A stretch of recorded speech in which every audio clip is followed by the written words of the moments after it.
Hello there, my sleepy nights. And tonight, as requested by many of you, we will embark on a journey through a collection of 4 enchanting Harry Potter tales, each a gateway to wonder and tranquility. If you enjoy the magic we create together, consider supporting the channel on Patreon. The link is in the description. And don't forget to like, share, and subscribe for more tales of magic and wonder. But for now, let's relax and get cozy. The magic begins now.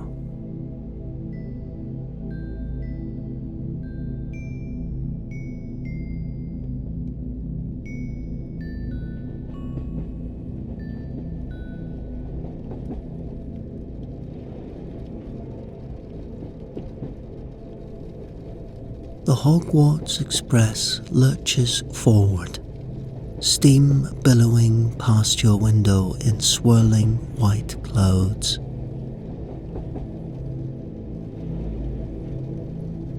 Your heart pounds with excitement and nerves.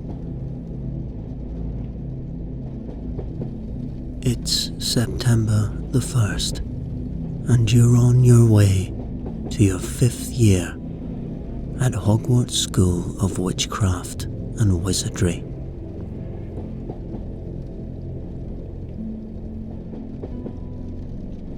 Beside you sits your younger brother Henry, a skinny 11-year-old with messy black hair like yours. He's practically vibrating in his seat, his eyes round as galleons as he presses his nose against the window, watching the rolling green hills and fields of the Scottish countryside pass by in a blur.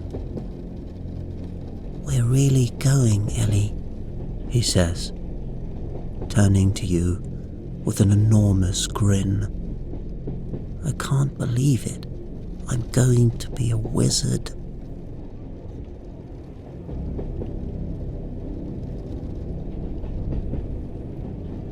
You can't help but smile at his infectious enthusiasm.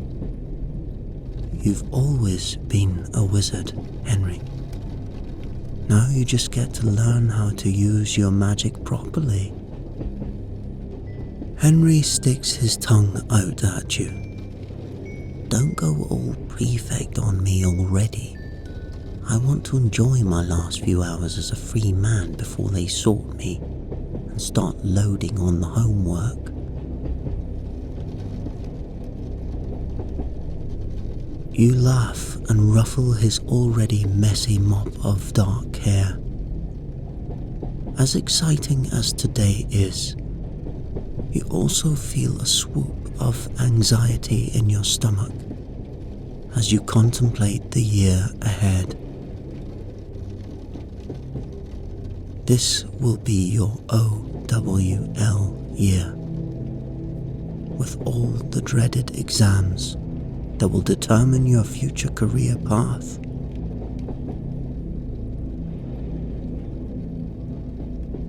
On top of that, you've been made a prefect this year, which comes with yet more responsibilities weighing on your shoulders.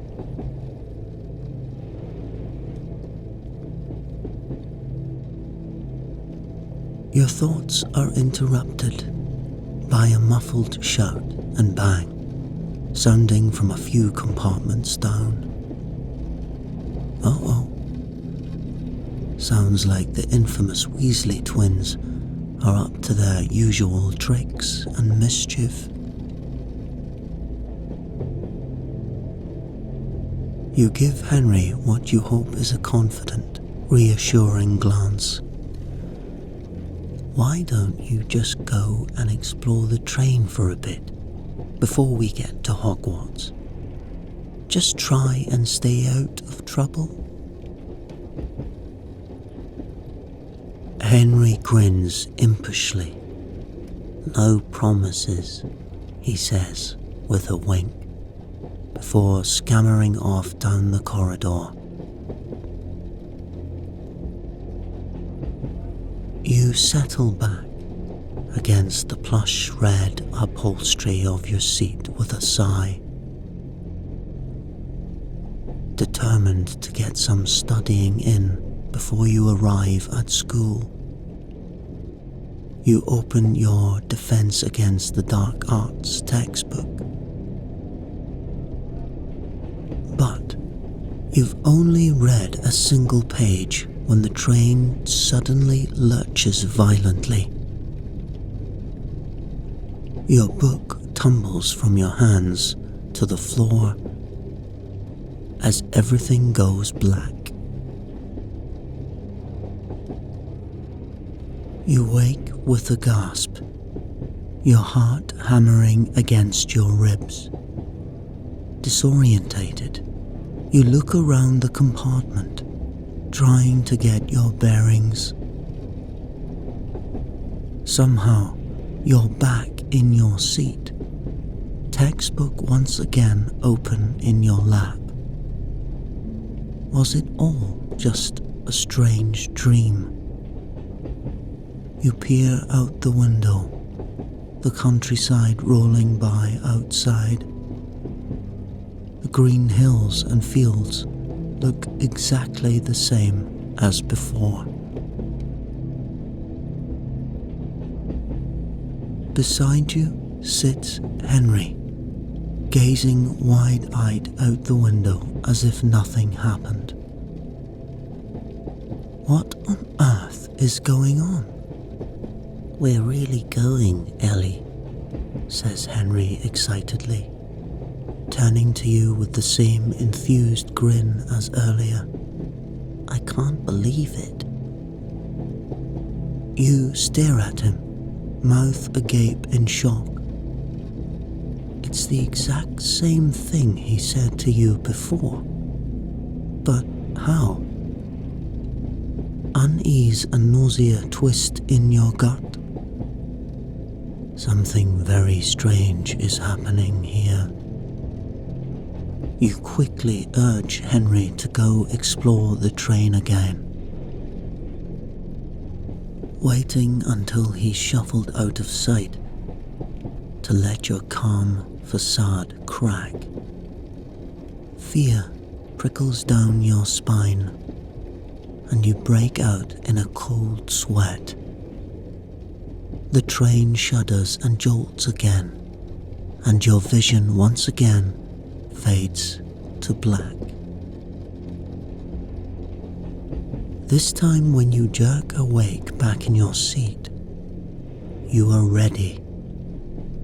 Your mind is racing, trying to analyze what might be happening as you automatically reassure Henry and send him away again.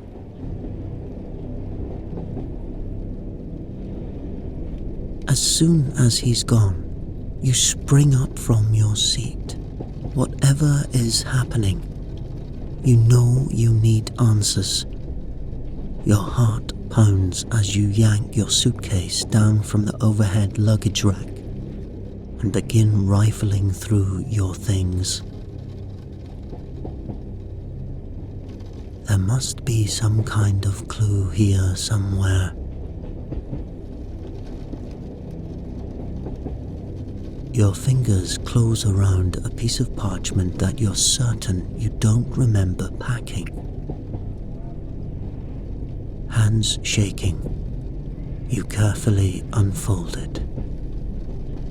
6 cryptic words are scrawled across the page in a looping script that looks oddly familiar. Stop the spell. Save us. Trust no one.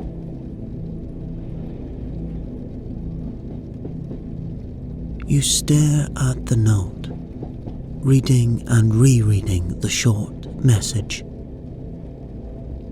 But the vague words offer no real hints as to their true meaning.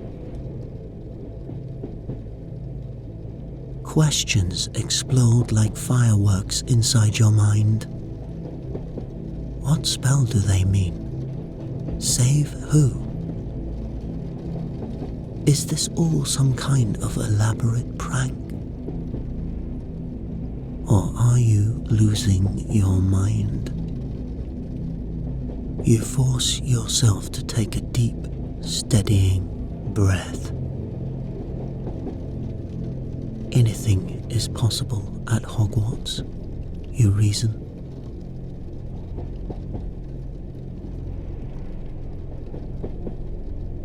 You tuck the mysterious note safely away in your pocket, just as the train shudders and the now familiar darkness descends once more.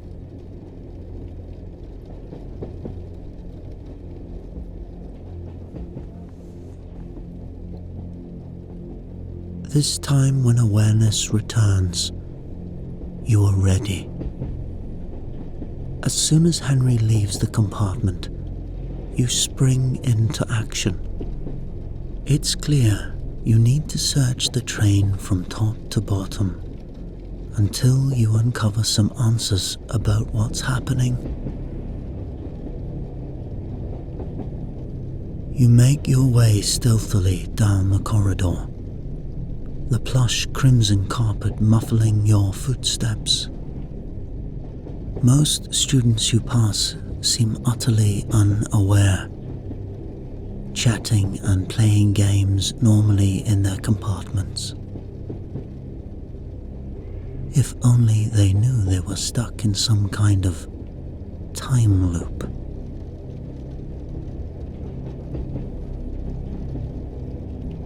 Raised voices ahead make you halt outside one compartment. You easily recognize it as the base of operations of the notorious Weasley twins. No doubt holding court and peddling their latest tricks, pranks, and forbidden magical wares. Despite the gnawing dread in your stomach, you know their resources could prove useful now. Taking a deep breath, you steel your nerves.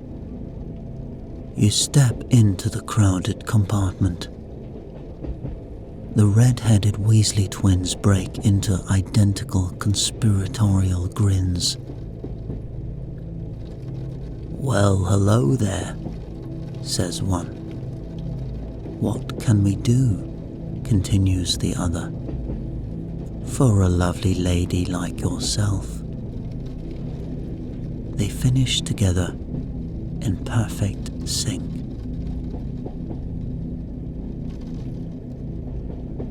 You force yourself to smile charmingly back at them, though your face feels brittle as glass. "I'm looking to acquire something useful," you say cryptically, glancing around at the other students staring back at you, engrossed in this exchange. "I think it must be a magical object that can manipulate time." The twins exchange a knowing look, their grin widening. "As luck would have it, we just may have the very thing," says one, rummaging around in a battered suitcase before presenting you with a small glass vial filled with a glittering golden sand that seems to twinkle faintly with magic. "Just a pinch of this thrown into the air, and time will rewind a full 5 minutes. But aren't prefects like you supposed to confiscate dangerous things like this?" His eyes glint with mischief and amusement Your mind races as you examine the offered vial.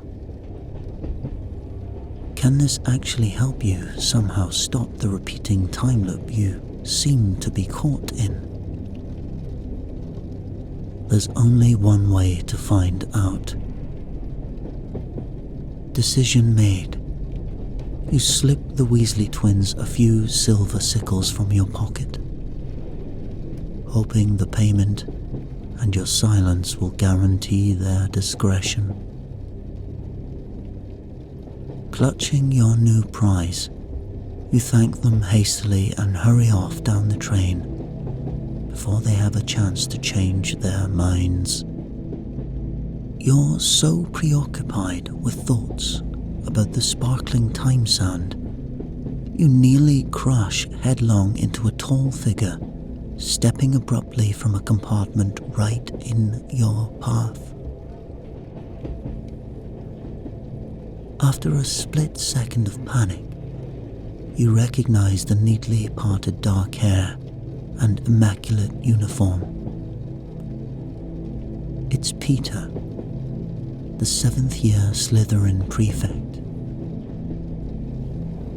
The polished head boy badge pinned neatly to his black robes glints in the light steaming through the windows. His sharp eyes narrow slightly in suspicion at the sight of you jumping quickly back from him. Just the witch I was looking for, he says coolly, crossing his arms over his chest. I've had reports of some suspicious activity occurring in certain compartments on this train. As he speaks, his gaze drops deliberately down to the vial of glittering sand you clutch in your slightly sweaty palm. Now, what might you have there? You quickly hide the vial back, out of sight. Oh, nothing, just, girl stuff, you mumble feebly. You try edging sideways past him to continue your hurried investigation, but Peter deftly blocks your path again. I'm afraid I must insist you hand over that vial at once, he says, some of his authoritative tone betrayed by a hint of nervousness you detect underneath. Is there more to the uptight head boy than meets the eye? Could he somehow be connected to this bizarre time loop? You don't get a chance to probe further before the train judders violently again, nearly knocking you off your feet. Peter staggers sideways, thrown against the compartment door. Seizing the opportunity, you duck quickly around him and race back up the train, ignoring his shouts that echo behind you. But it's too late. The inky blackness is already rising to swallow you once more. Over and over again, you experience the same baffling 20 minutes, waking up disorientated, sending Henry away, frantically searching the train, encountering the same faces wearing different masks. Each time the loop repeats, you dig deeper into the train's secrets, both magical and human, from timid first-year students to mischievous ghosts. You question everyone you meet, searching their faces for answers, but find only confusion mirroring your own. With each repetition, the clues accumulate, allowing you to peel back the layers concealing the truth bit by bit. You learn that Prefect Peter perhaps isn't trying to stop your investigation on principle, but to confiscate the time sand and powerful magical objects for himself. Proof that even the uptight head boy has things he wants to hide. Meanwhile, the Weasley twins, for all their jokes and showmanship, admit to you in a quiet moment that they aren't just pranksters, but struggling under the enormous pressure that comes with being the family disappointments. And shy first-year Lily, who you discover is Muggle-born, and trying desperately hard not to show how scared and self-conscious she feels starting a school where blood status brings prejudice. Each person here wears a mask to hide their true self. Your job is to see beyond the facade, to discern who means ill and who can provide the key to this puzzle. With each repetition of the time loop, the dread grows inside of you, coiling tighter and tighter like a spring. That mysterious note said trust no one. But who wrote it? And why? There must be an answer somewhere here in this magical maze of a train. You just have to keep trying, keep searching. You hope desperately that you find it in time. The sands are pouring faster and faster through the hourglass now. You have no idea how many are left before they run out for good. This time, when the suffocating darkness releases you and sensation returns, the desperation pounding through your veins is palpable. Judging by the slant of the light through the windows, you estimate you only have 5 minutes left in this iteration of the loop. There are still compartments, secrets left unexplored. What haven't you tried yet? Then you remember. The storage carriage, located right at the back of the train. You've never thought to look there before. It's kept locked and off limits to students. Surely that's where the answer you seek lies hidden. Without hesitation, you take off running down the train, squeezing quickly past bewildered students, ducking stray spells from games of exploding snap.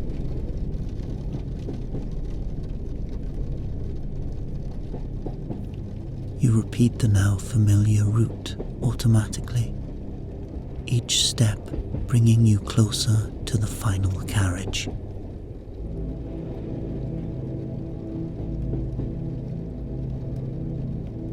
At last you reach the end of the train, slightly out of breath. The unremarkable metal door bears no markings, but you can feel magic radiating from it, warning students away. Gripping your wand, you point it directly at the handle, a low hamora. The door clicks and swings creakingly inward. Glancing wearily behind you, you step inside the gloomy carriage, your heart racing as your gaze darts around. At first glance, it appears like any other storage compartment. But then a telltale glint of gold catches your eye from the corner. There, set right into the wooden floor, you see a tarnished metal ring. You lunge for it and yank it upwards. A hidden trapdoor comes swinging open, nearly sending you toppling down the dark hole, now gaping open. Steadying yourself, you peer down into the shadowy space below. Lumos. Your wand ignites, casting a circle of flickering light into the underground room, revealing a crumpled space overflowing with odd assortments of magical objects. Your eyes widen as you take in the sheer volume of confiscated or lost magical treasures. There's a silvery invisibility cloak spilling from a half-open chest, an ornate antique mirror propped crookedly against the wall,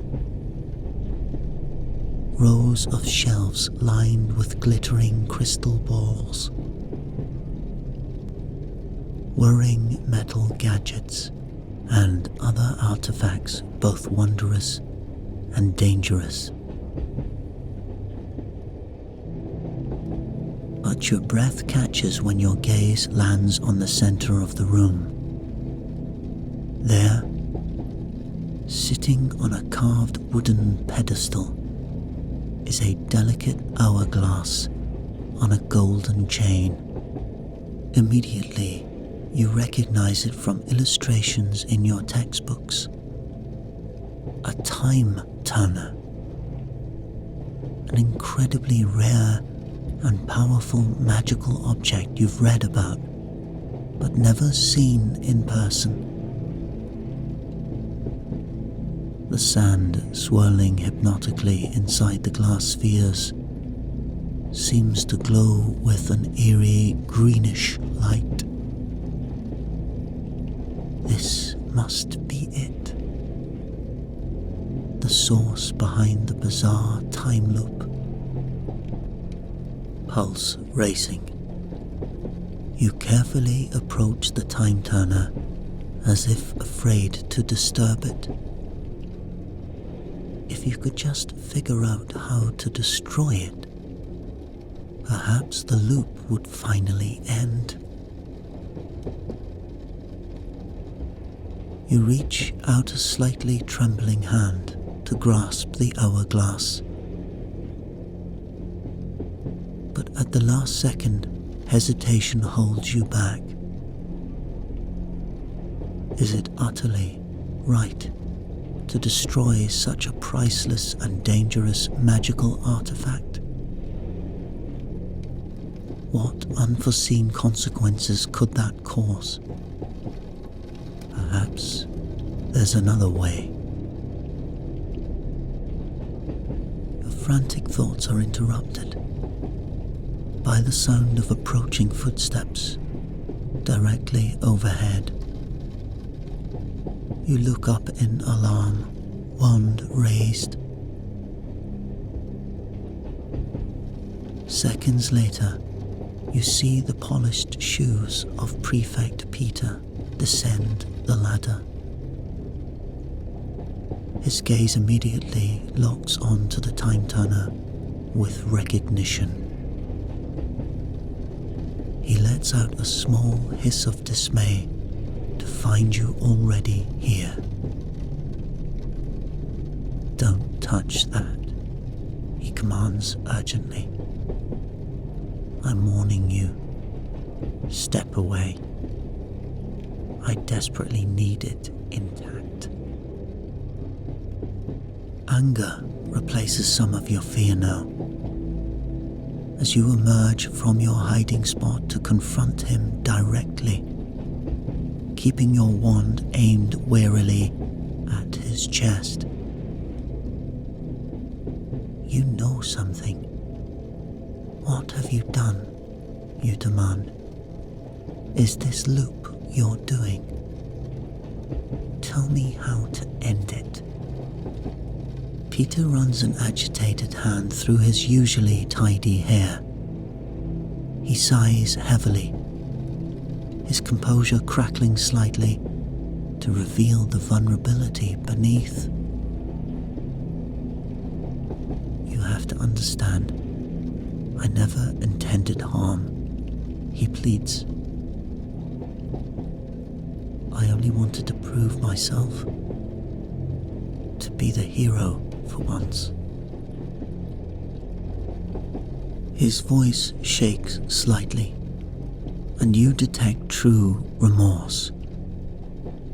Perhaps you had mistakenly misjudged this boy, who was so desperate for recognition and respect.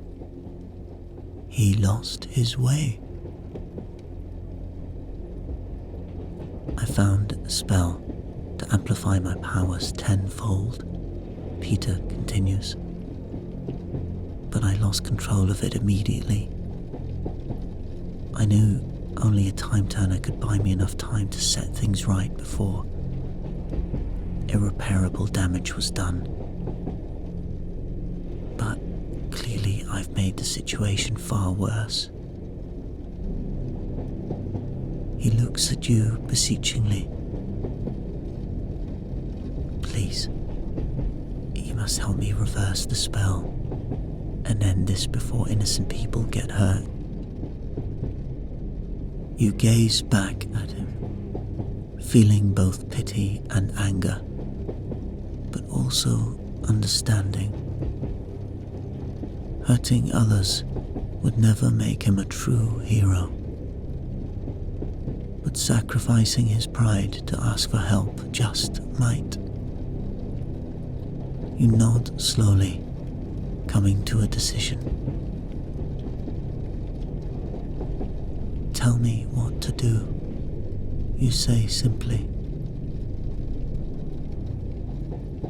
Together, you and Peter frantically prepare as the sands of time trickle away.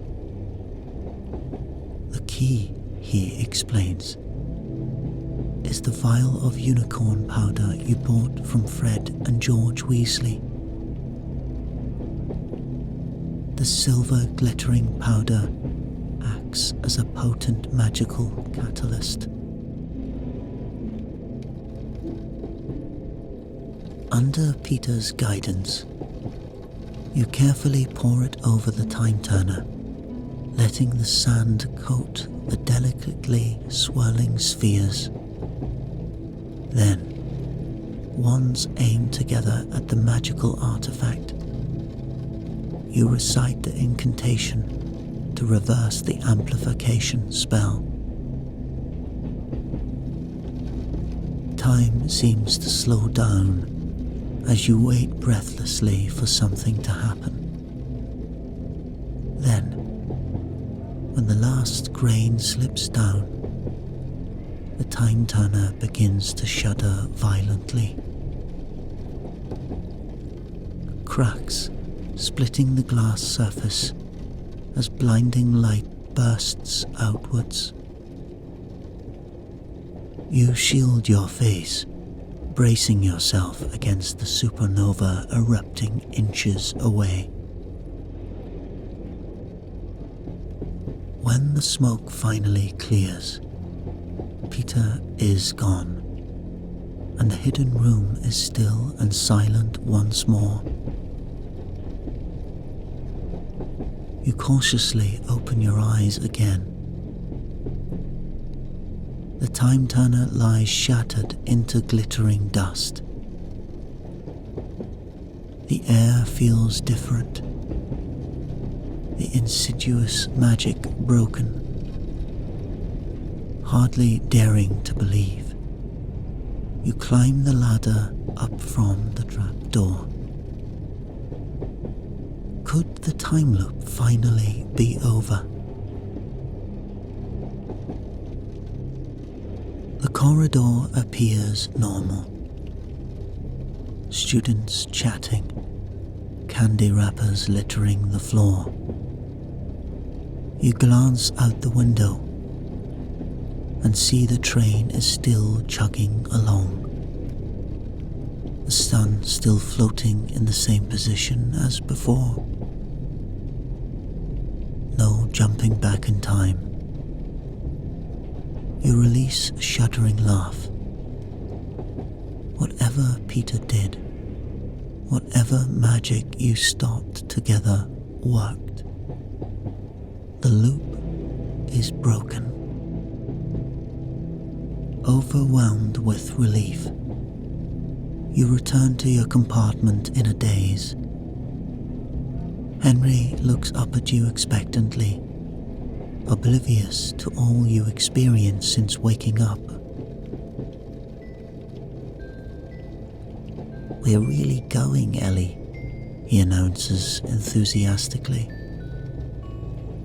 Overcome with emotion, you sweep him into a tight hug, clinging to the reassuring solidness of his skinny frame. "We really are," you murmur into his hair. "And it's going to be great. Just wait and see." The Hogwarts Express pulls slowly into Hogsmeade Station, right on schedule. As you join the excited throng of students cramming the corridors, preparing to disembark, you spot familiar faces you now see with fresh perspective. Lily spots you through the crowd and waves. You watch her pluck up her courage and go continue. The Weasley twins catch your eye and wink mischievously as they hustle past.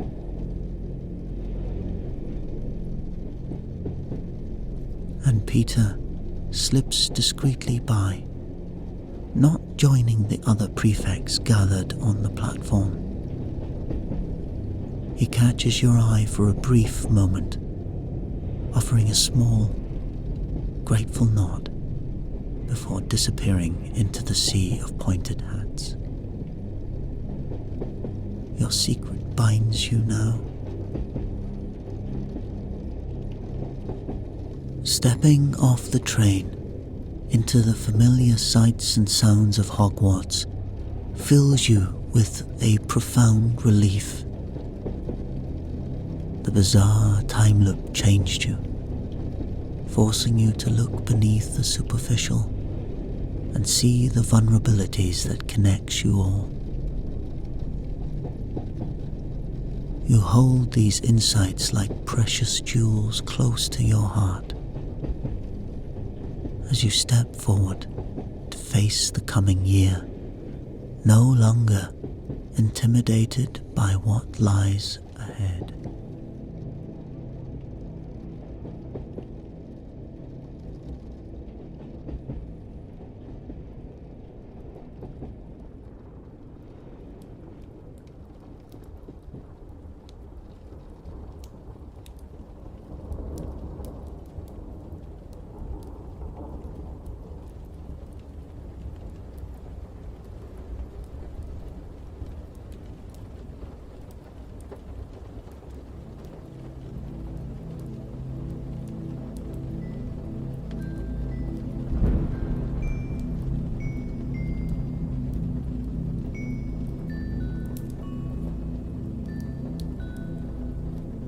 The letter arrived on a Tuesday morning. delivered by a stately tawny owl rapping its talons on the glass of Lysandra's window. She let the owl in eagerly, offering it a treat as she removed the envelope clutched in its beak. Lysandra recognized the Hogwarts crest immediately, and the sight of that familiar ink made her pulse quicken. She slowly unfolded the parchment and began to read. My dear Lysandra, I was pleased to receive your owl regarding access to the Hogwarts archives and library this summer. Your pursuit of knowledge mirrors that of your Aunt Bathilda. I have no doubt her work on Hogwarts: A History could benefit from your insightful additions.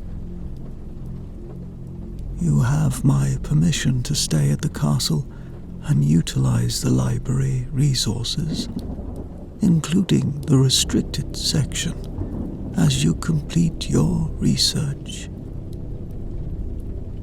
Do tread cautiously. The restricted shelves hold knowledge not meant for all. I regret to inform you that I will be away on important wizarding business for much of the summer. However, our loyal caretaker, Argus Filch, will be present, and I'm sure he could use some company during the long, quiet months. Poor fellow rarely has visitors. Lysandra, your visit comes at an intriguing time. The ghosts have been more restless than usual. The stones seem to whisper of secrets best left undisturbed. Forgotten knowledge that only one such as yourself could uncover. Listen closely during your stay. We eagerly await your owl confirming your arrival. It will be good to have you back home. Until then, I remain Albus Dumbledore.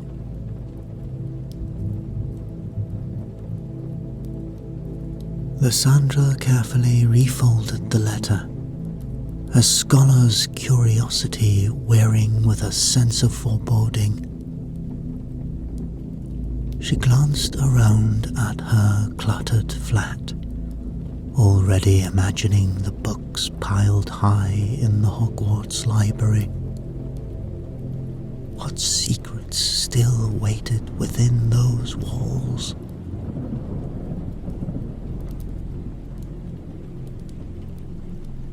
A few days later, Lysandra settled into the worn velvet seat aboard the Hogwarts Express, stowing her small suitcase beside her.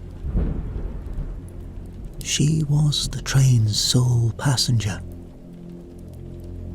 As it whistled to life and slowly chunked out of King's Cross station, Lysandra felt a swell of melancholy. She gazed out the window at the rolling green hills passing by in a blur, remembering her childhood journeys to Hogwarts. The train's narrow corridors used to brim with laughter and excited chatter. Now, there was only hollow silence, broken by the occasional rattle of a trolley as it made its way up and down the corridors.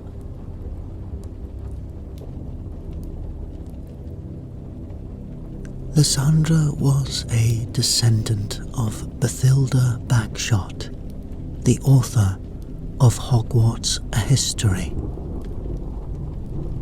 She aimed to update her great-great-great-aunt's work with details lost to time.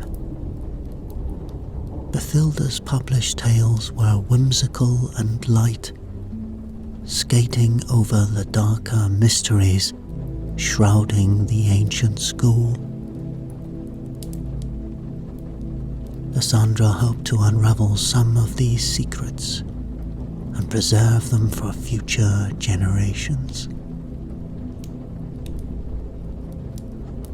The train rolled to a stop at Hogsmeade Station after nightfall. Lysandra emerged onto the platform illuminated by lamplight. She shivered as a cold wind whipped her cloak. Looking up at the distant turrets of Hogwarts Castle towering over black trees swaying in the darkness, Lysandra felt utterly isolated.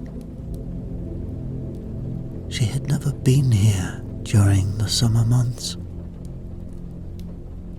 She hesitated, then steeled her resolve and began the long walk up to the school alone.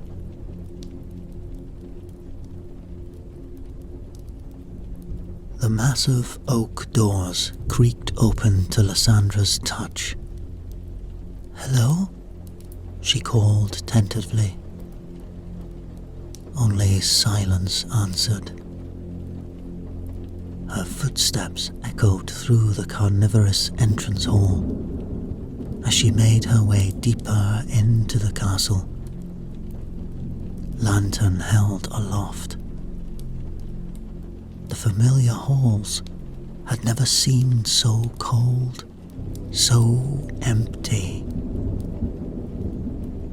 What secrets lurked in the darkness?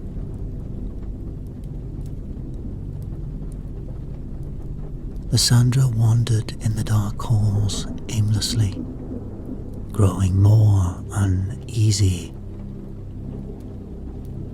She nearly jumped out of her skin when a shuffling sound came from a nearby corridor. Whirling around, she came face to face with a ragged old cat. "Mrs. Norris," Lysandra exclaimed in relief, recognizing the dust-colored feline. The cat stared at her intelligently for a moment, before turning and padding back down the corridor. Lysandra followed the cat deeper into the shadowy corridors. Her footsteps echoed eerily in the silence. Up ahead, a bar of light spilled from an open doorway. She paused in the entrance, taking in the cramped office cluttered with filing cabinets. At a desk in the corner sat a stooped, raw-boned man examining a set of rusty chains. "Mr. Filch?" Lysandra said tentatively. "I'm Lysandra Blackwood. I sent an owl about—" "I know who you are," Filch interrupted without looking up. His gravelly voice sounded unused. "So Dumbledore granted you permission to disrupt my summer, has he?" "I promise not to get in your way," Lysandra said quickly. "If you could just show me to the guest rooms." Filch scowled, finally meeting her gaze. His eyes were pale and watery. being a squib, he lacked magical abilities, which Lysandra guessed bred his resentment toward wizarding students. "I keep this castle in order all year. The summer is my time for peace and quiet, Miss Blackwood. I just hope it stays that way." Lysandra heard the thinly veiled annoyance in his tone. "My apologies. It will stay that way, Mr. Filch. I'm only here to research." Filch cut her off with an impatient wave of his hands. "Guest rooms are upstairs on the left. Now off with you. I'm very busy." Lysandra could sense she wasn't welcome. Filch clearly treasured his isolated summers at Hogwarts before students returned. Her presence had thrown off his routine. She turned and made her way upstairs, feeling the caretaker's gaze follow her suspiciously. A draft whispered down the corridor, stirring the flames in her lantern. Lysandra shivered.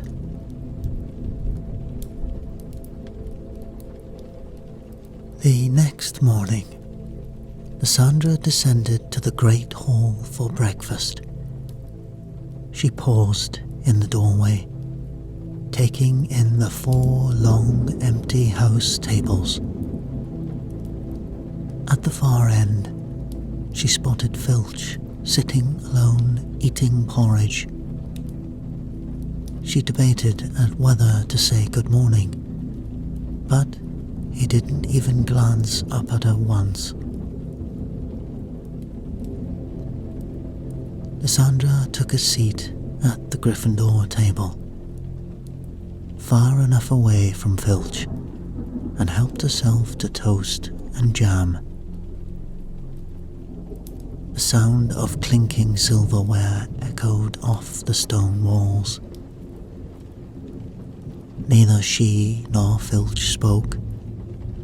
The only noise was the fluttering of a couple of owls delivering the daily profit.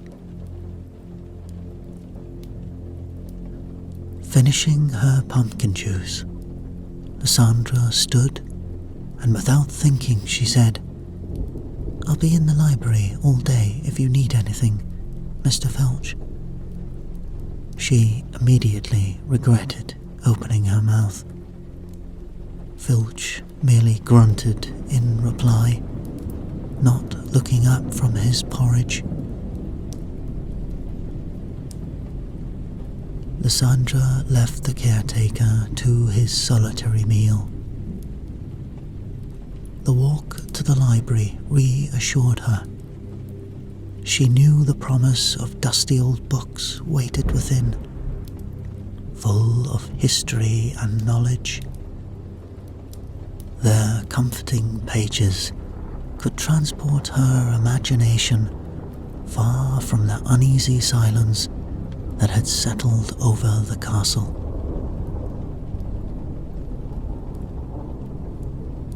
And soon she was weaving through the maze of shelves to the restricted section. Tracing her fingers along the cracked spines, she selected a few promising titles to start her research. Lysandra settled down at a table already strewn with parchments and books.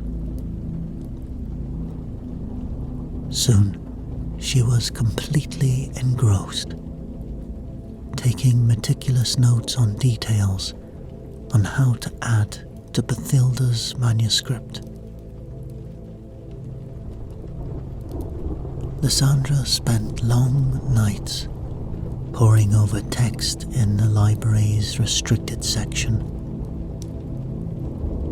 One night, as she browsed a shelf of crumbling diaries, her eyes landed on a large leather-bound book wedged down between the others.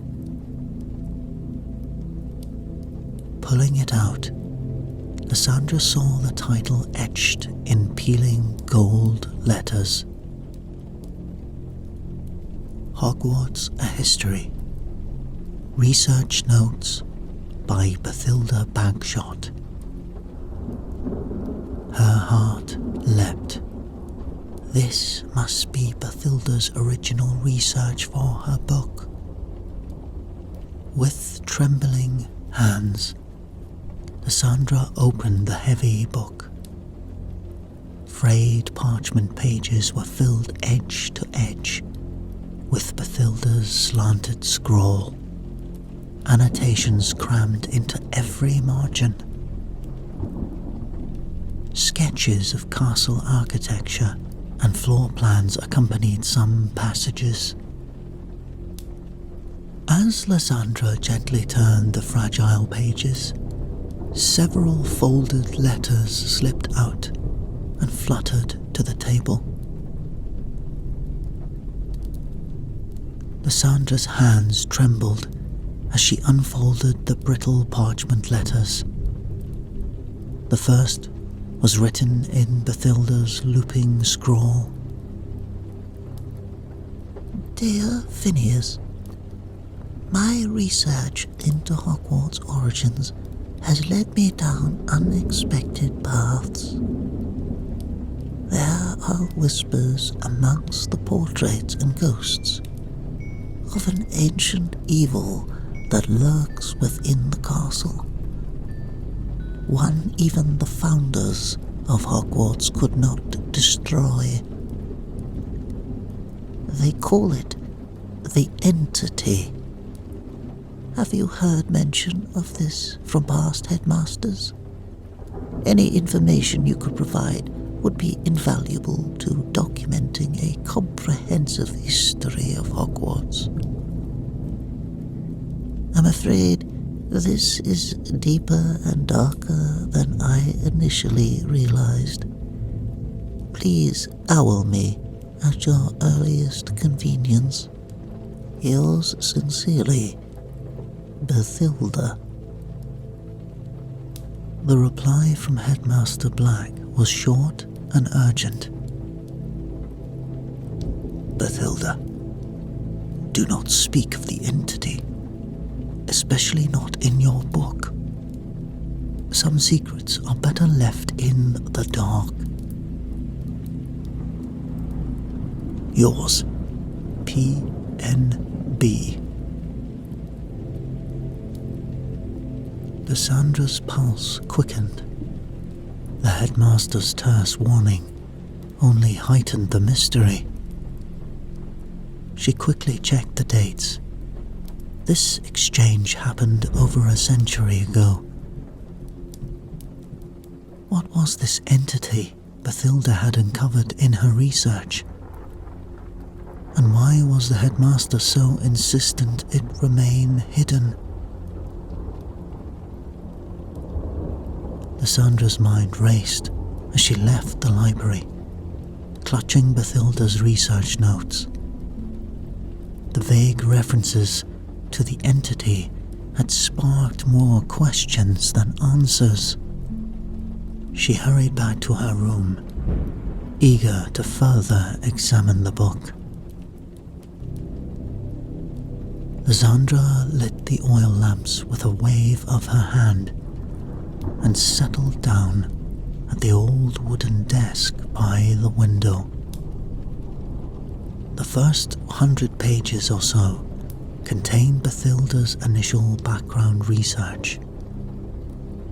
Notes on the founders, sketches of the castle layout, and lists of headmasters. But then the tone shifted. Bathilda's writing became more frantic, filling every inch of the yellow pages. She referenced sinister discoveries, things moving in the dark just outside her vision. Whispers echoing from the walls. When she thought herself alone, there was also scribbles of a fire in the great hall. More troubling were her allusions to the entity. Bathilda seemed to believe it was some kind of ancient evil lurking within Hogwarts, dating back to the Founder's era. Her letters begged former headmasters for any information they could provide. One chilling entry read, "I fear the entity is growing stronger, feeding on the darkness now gripping the wizarding world." Just what had Bathilda uncovered during this research? And why had the headmasters she wrote seemed so eager to bury this secret history? Lysandra needed to learn more. She closed the book with a thud, heart racing. The friendly halls of Hogwarts suddenly felt sinister. Was there really an ominous presence hidden here all this time? Sandra shook her head. She had to focus on her task. The truth lay somewhere in these pages, and she was determined to bring it to light. Over the next few days, Lysandra became absorbed in studying Bathilda's research book, eager for any clues about the entity. She even took her meals in the library, not wanting to lose a moment of reading time. On the 5th day, Filch suddenly appeared while Lysandra was researching. She jumped, not having heard him approach. "Find anything interesting?" he asked, gesturing at the piles of books around her. Lysandra hesitated. "Just some background for Hogwarts history." Filch peered at the notes strewn across the table. "Hogwarts history has its share of secrets," he said casually, but his eyes were sharp. Lysandra recalled Filch had tended the castle for over 50 years. If anyone knew its mysteries, it would be him. Could she trust him with what she'd learned? Have you ever heard of something called the entity?" she ventured. Filch's bushy eyebrows shot up. For a moment, his eyes held an unreadable expression.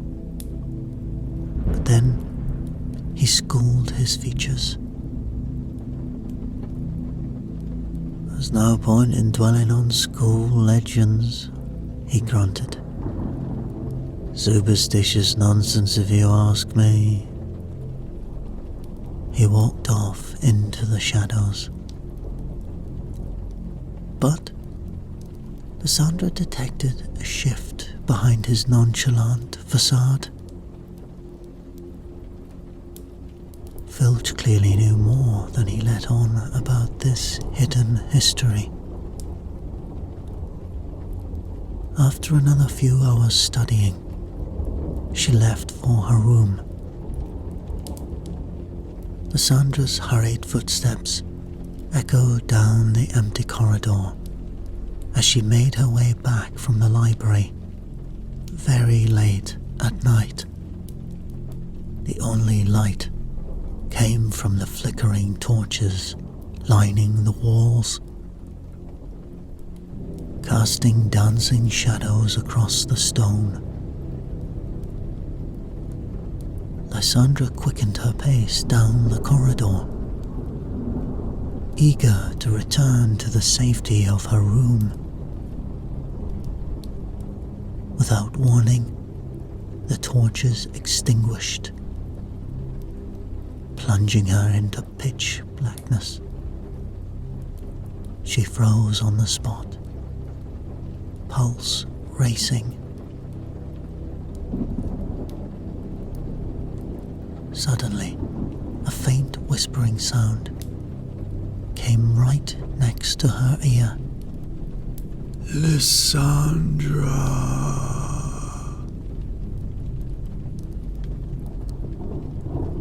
She opened her mouth to cast a spell, but icy fingers suddenly gripped her wrist in the darkness. She screamed in terror. At that very moment, all the torches relit on the wall, revealing Filch, standing before her, lantern raised. "You all right, Miss Blackwood?" he asked gruffly. Lysandra wrenched her hand from his grasp, breathing hard. Filch's sudden presence frightened her almost as much as the unseen entity in the darkness. She needed to get out of these halls tonight. "I'm fine. Just tired, I think," Lysandra managed, her voice shaking. "Good night, Mr. Filch." "I'd stay in your room at night from now on, Miss Blackwood. The castle does seem very curious these past nights. Some kind of disturbance crumbling, I think." Feeling the caretaker's eyes follow her suspiciously,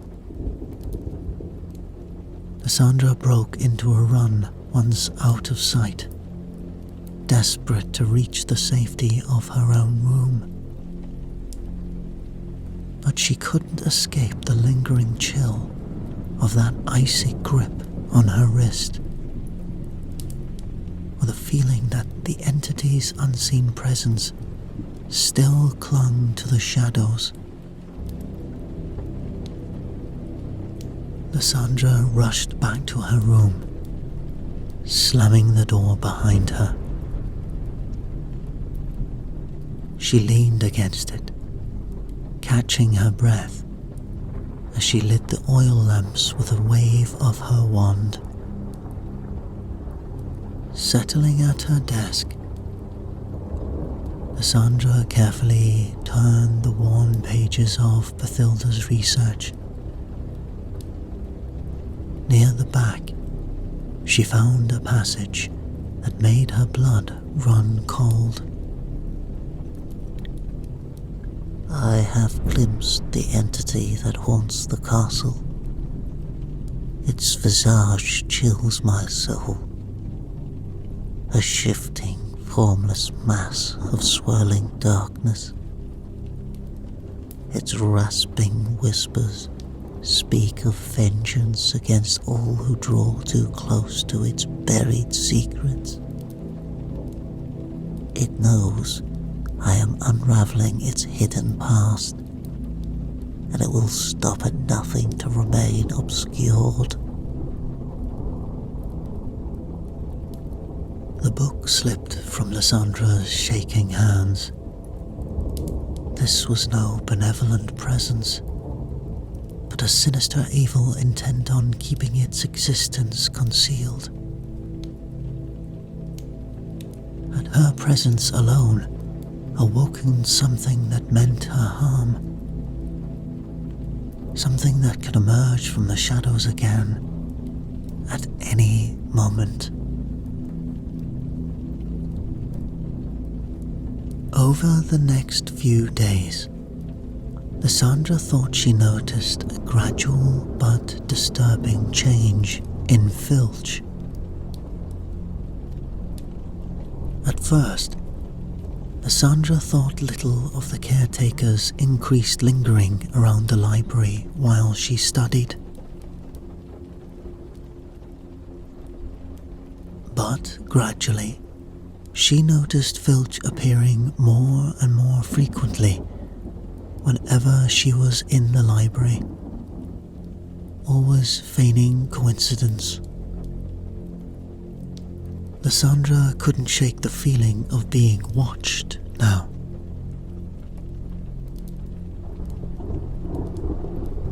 Sometimes she thought she heard faint whispers and shuffling footsteps following her through the empty corridors. One night, finding her bedroom door inexplicably ajar, Lysandra felt someone had been inside her room while she was out, but nothing seemed disturbed. She glimpsed Filch muttering under his breath even more, but could never make out his words. Lysandra wondered if she was imagining sinister tones, when in fact he was merely grumbling harmless complaints.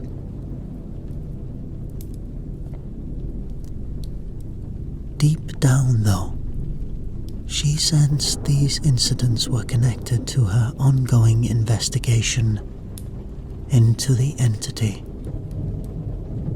Or perhaps her own paranoia was simply getting the better of her. But one thing was for sure. Her fear was growing every night. The castle felt different. The portraits were empty, and even the ghosts weren't anywhere to be seen.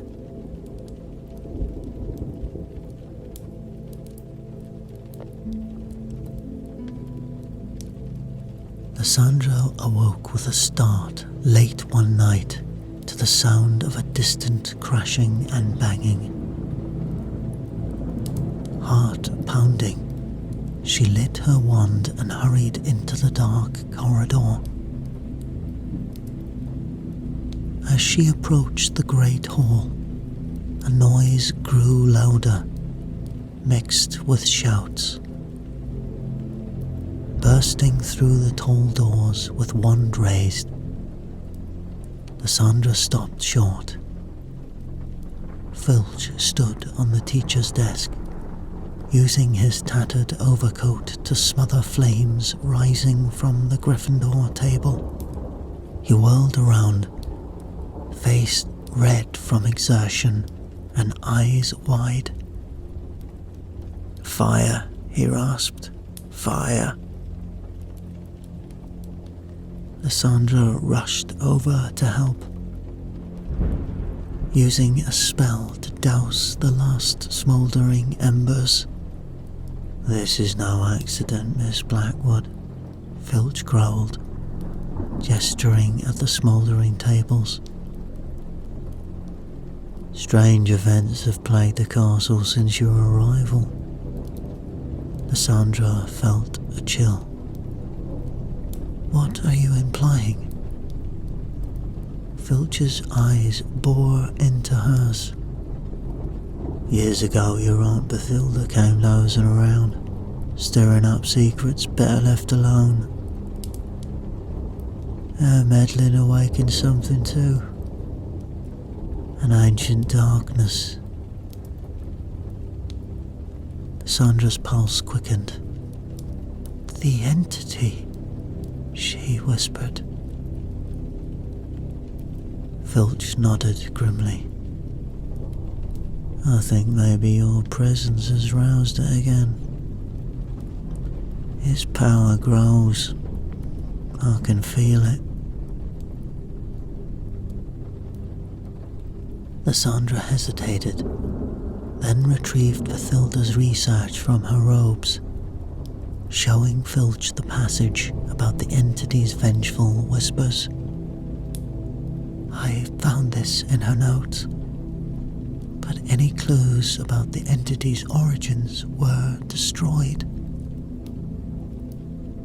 Filch paced, muttering under his breath, before stopping abruptly.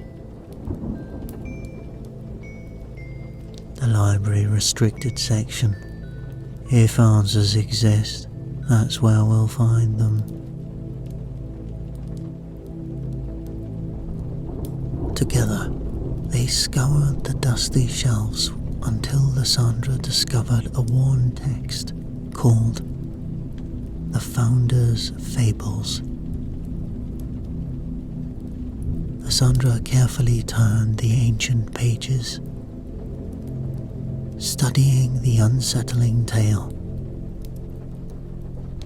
It says here, a powerful dark wizard named Daedalus demanded to join the founders in creating Hogwarts, and when they refused, he attacked. Filch leaned in closer, eyes widening as he followed along. They defeated him, but Daedalus used the last of his strength to meld his essence into the very stones of the castle, Lysandra continued. He became an entity bound to Hogwarts itself. Filch slammed his fist on the table. That's why we've never got rid of the blasting thing. It's ingrained in the bloody walls. Lysandra met his gaze grimly. Daedalus is the entity that's been awakened. He wants vengeance for being rejected and imprisoned here all these centuries. Lysandra shuddered, envisioning the raging spirit of a spurned dark wizard swirling through the halls. Now a sinister evil lurked within every stone, awakened once more. After discovering the entity's origins, Lysandra felt a flicker of hopelessness. How can we possibly defeat something woven into the very stones of the castle?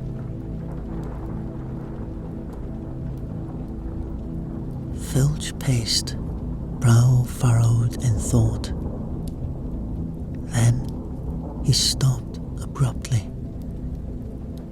The Founder's Chamber, the founding stone, he muttered. Dumbledore said that relic contains powerful magic. It may be our only chance, Miss Blackwood. Lysandra leaned forward eagerly. What is this founding stone? Filch's eyes glinted. According to legend, the Founders enchanted the first stone ever laid for Hogwarts to protect the castle. It lies deep in a hidden secret chamber. If we could reach this stone, do you think its magic could stop the entity? Lysandra asked. Filch slowly nodded. Perhaps, yes. I do know where the chamber lies. Lysandra set her jaw resolutely. Whatever it takes. Filch studied her a moment before turning toward the door. All right, let's go then.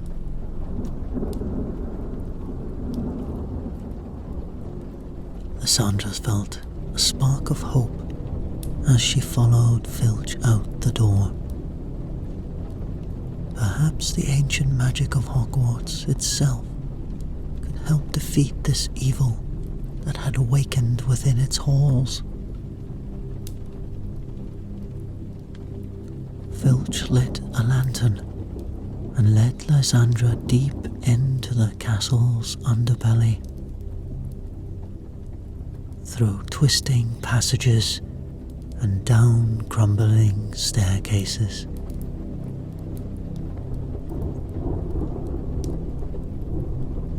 Lysandra stayed close, wary of shadows flickering in the darkness. At last, they reached a dead-end corridor. Strange echoes of anguished screams sounded from behind the stone wall. Lysandra shivered. Filch withdrew a wand from his robes. Lysandra stared in shock as he tapped the stones in complex patterns until they rumbled open to reveal a dark chamber. As Filch stepped forward, Lysandra grabbed his arm. "You're a squib. How can you use magic?" she demanded. He met her gaze with pale eyes that made her blood run cold. "Clever girl," he rasped, his voice now sinister. He grabbed her arm and threw her into the dark chamber. Lysandra staggered back in horror. Filch walked forward, the chamber entrance closing behind him. The torches flared to life, revealing another Argus Filch, unconscious and chained against the far wall. Lysandra blinked in confusion, looking between the two Filches, until she noticed the Filch before her had eyes that glowed blood red. "You're not Filch," she gasped. Lysandra's blood turned to ice. "It's been you all along," she whispered. "You're the entity. You deceived me." "And you made it so easy, child," the entity sneered through Filch's face. "And now, with Filch's consciousness and your magical power, I shall be reborn, and Hogwarts will be mine."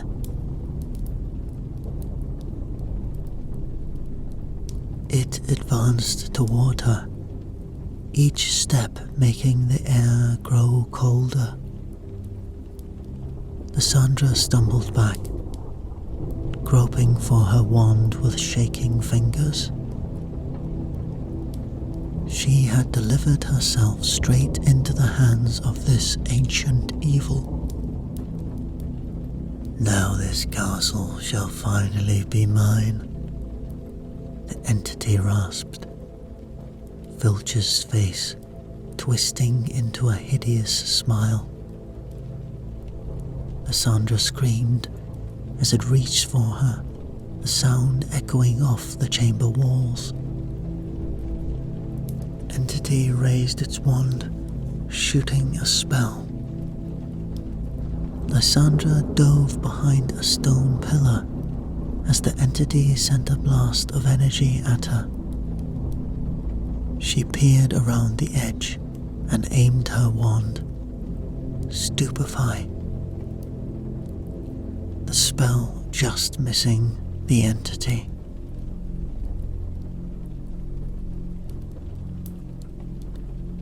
Lysandra had to keep fighting. But suddenly, she felt the stones beneath her begin to vibrate. The torches burned brighter, as if the castle itself was rallying to her defense. The entity started to shriek in agony. "Incendio!" Lysandra yelled. Flames erupted around the entity, causing it to recoil. The chamber starting to collapse.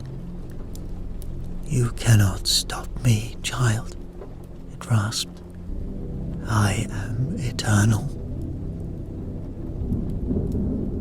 It surged forward, but then recoiled again as if striking an invisible barrier. Lysandra realized the castle's ancient magic was protecting her. The Founder's magic was still present. With hope renewed, she fired spells until the entity gave a last wail before dissipating into black smoke. The chamber rumbled, dust and stones raining down. The entity wasn't gone yet. Lysandra raced to the real Finch chained against the wall. He coughed awake. "The chamber's going to collapse. Can you move?" Lysandra asked urgently, blasting his chains apart. Filch tried standing, but sank back down with a grimace. Lysandra hoisted his arm over her shoulder, and together they staggered toward the exit.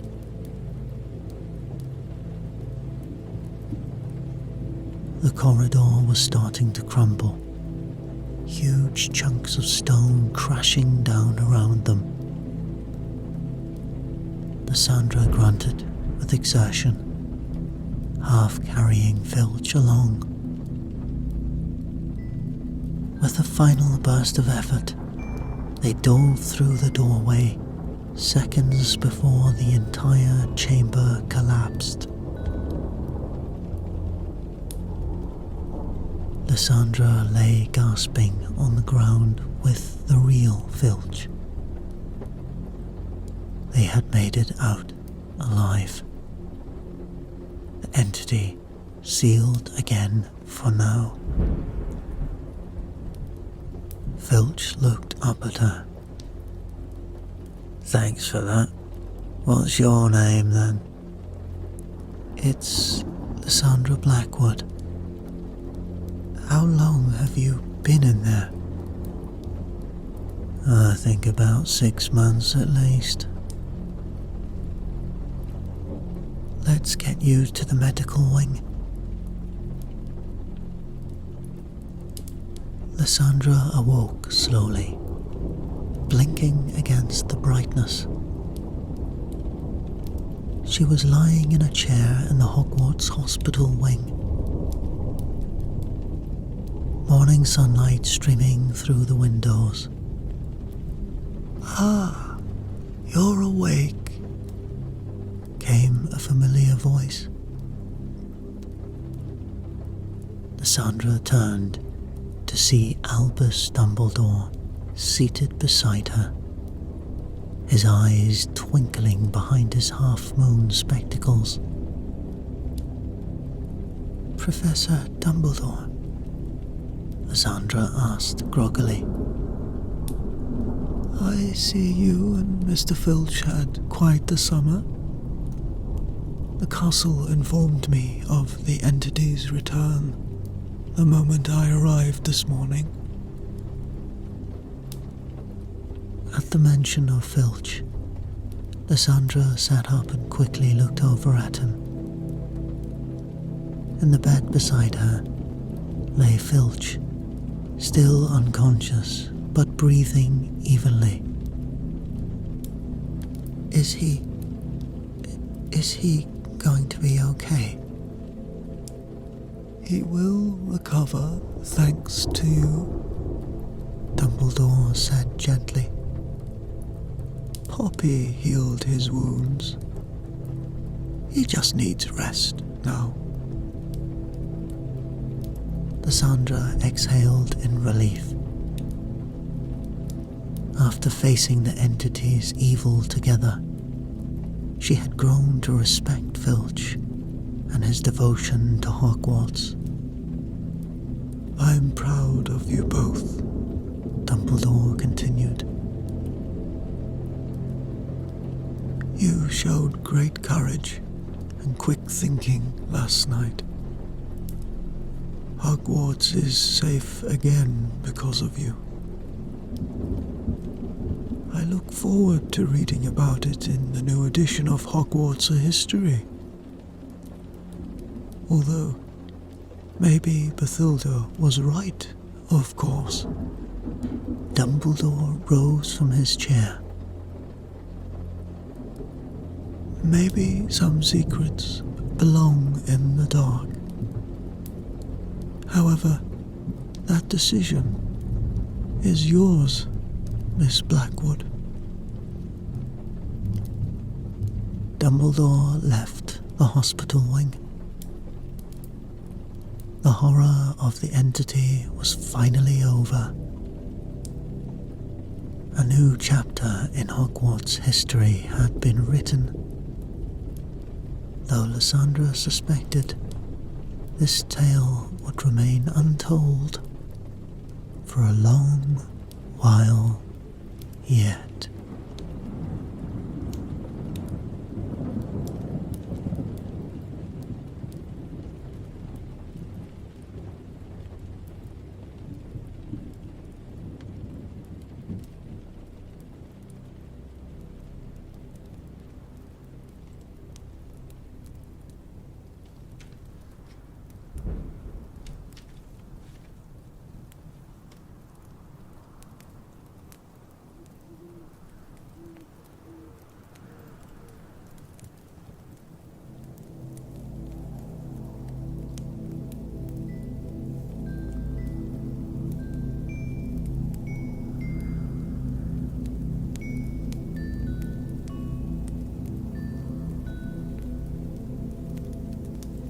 You step through the magical archway leading on to platform 9 3/4,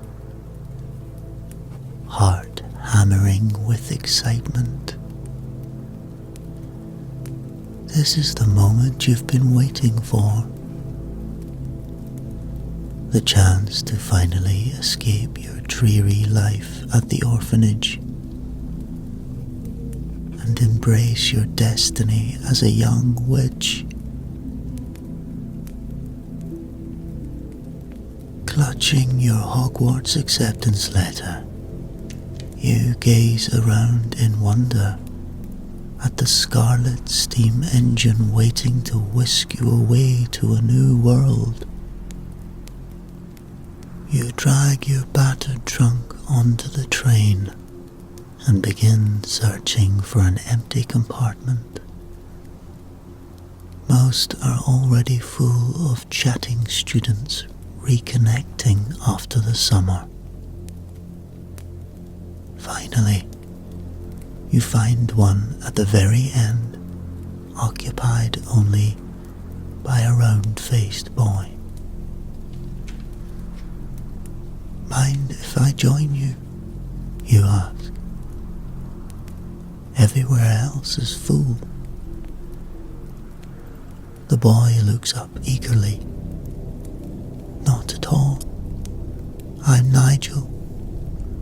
You smile and introduce yourself, stowing your trunk before sitting down. As the train whistles and lurches into motion, you and Nigel talk about how exciting and nervous you both feel starting at Hogwarts. My gran wasn't sure I had enough magic to get in, Nigel admits.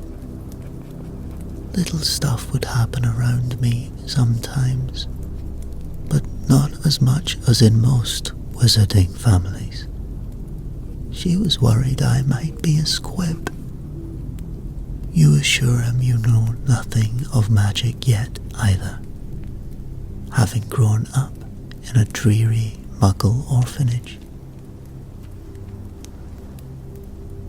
Nigel seems to be relieved he's not the only apprehensive first year.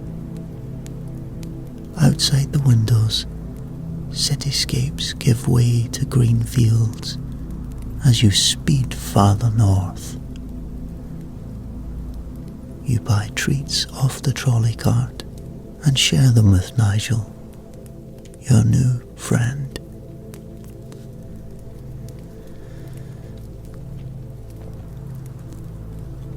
The sky is dark when the train finally rolls to a stop at Hogsmeade Station. You follow the giant groundskeeper Magnus down a winding path with the other first years to a vast lake's shore. There, a fleet of small boats awaits to ferry you across the shimmering black water towards the distant, glittering lights of Hogwarts Castle.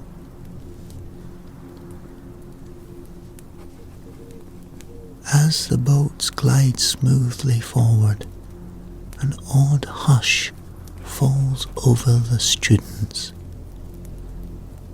None of you have ever seen anything 1/10 so beautiful or grand in your lives.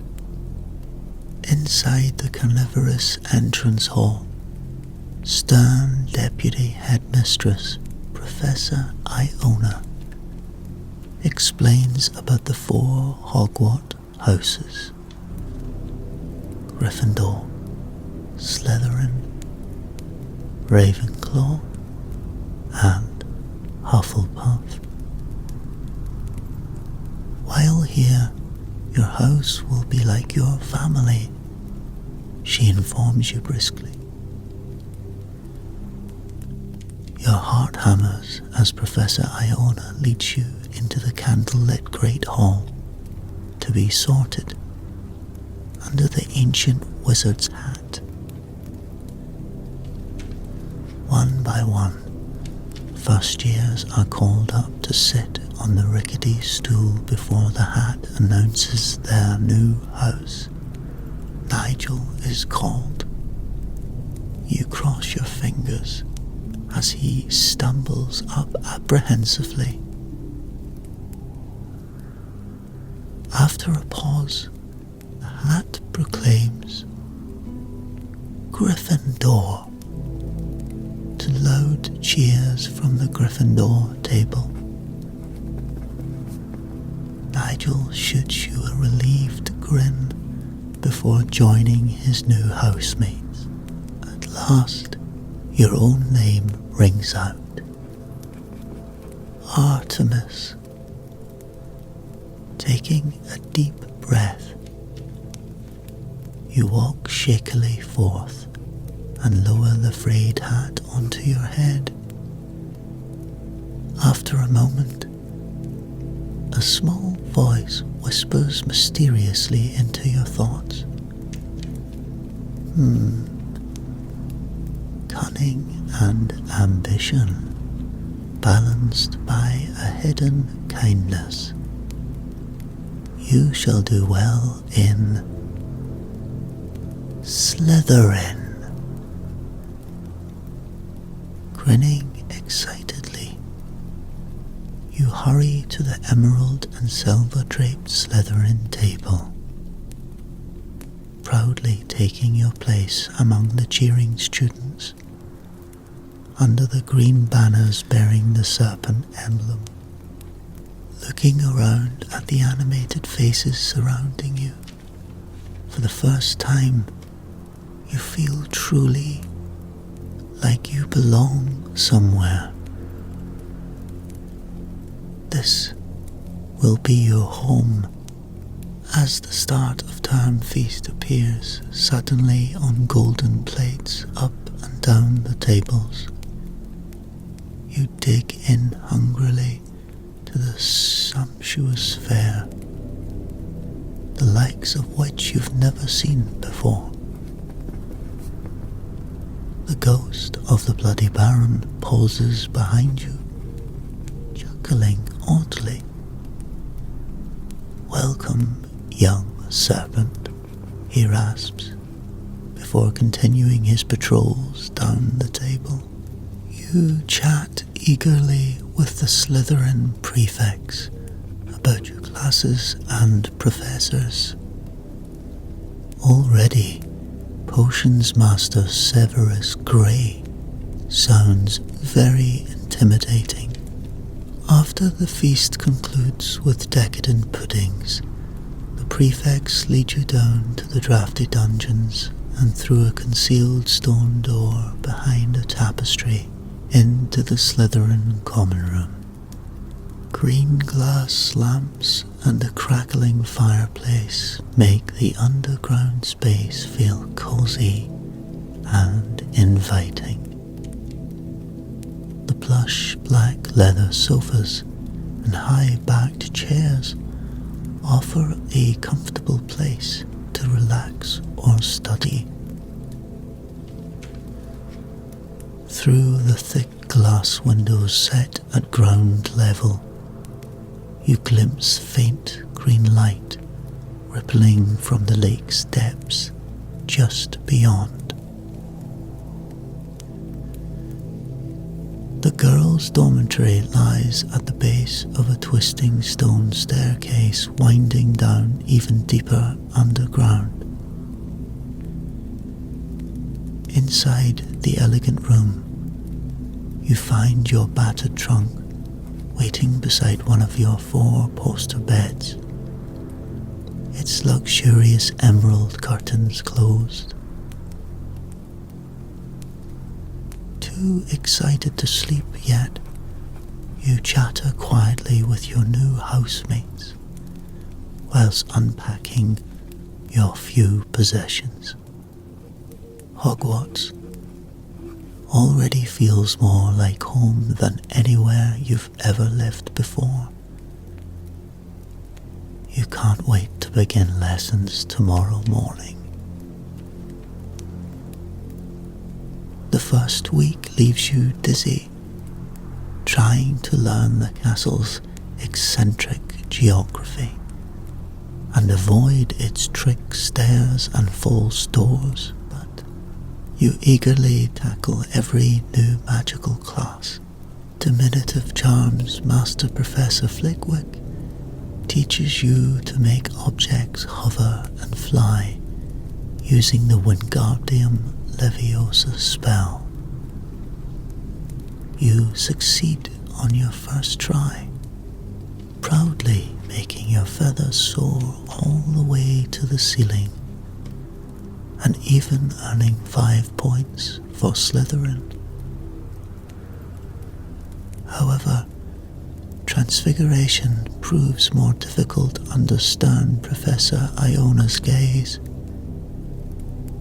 and you accidentally singe your desktop, morphing a match into a needle.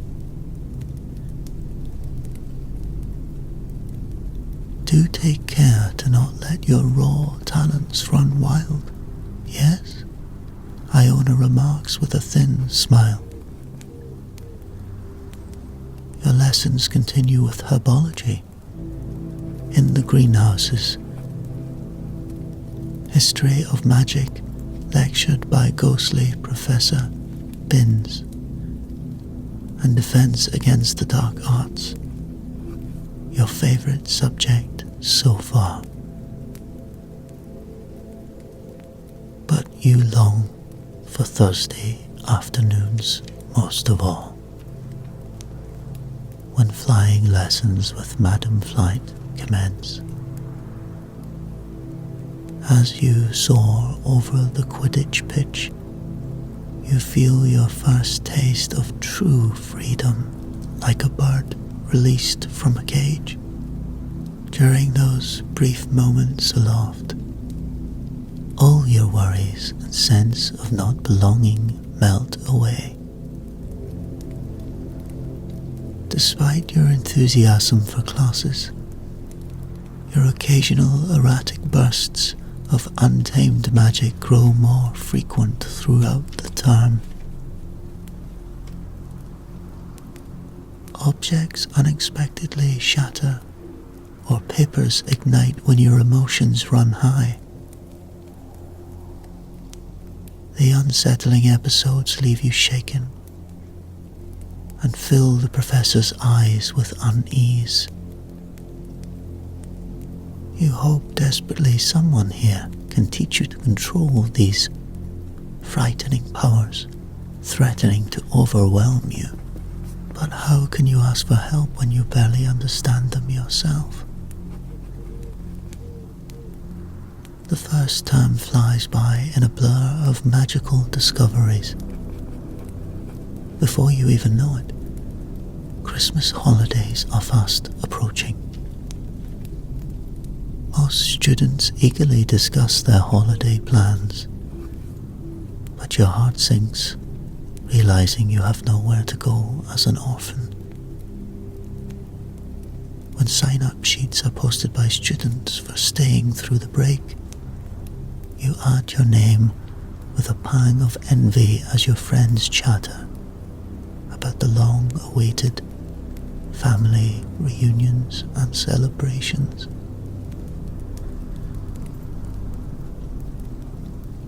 On the final evening before the Hogwarts Express returns to London, melancholy drives you to wander the echoing corridors alone, with only the ghosts for company.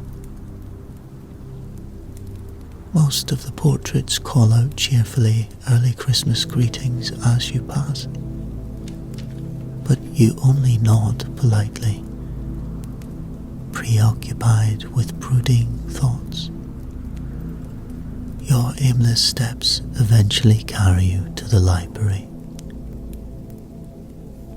your refuge from the aching loneliness you've battled since childhood.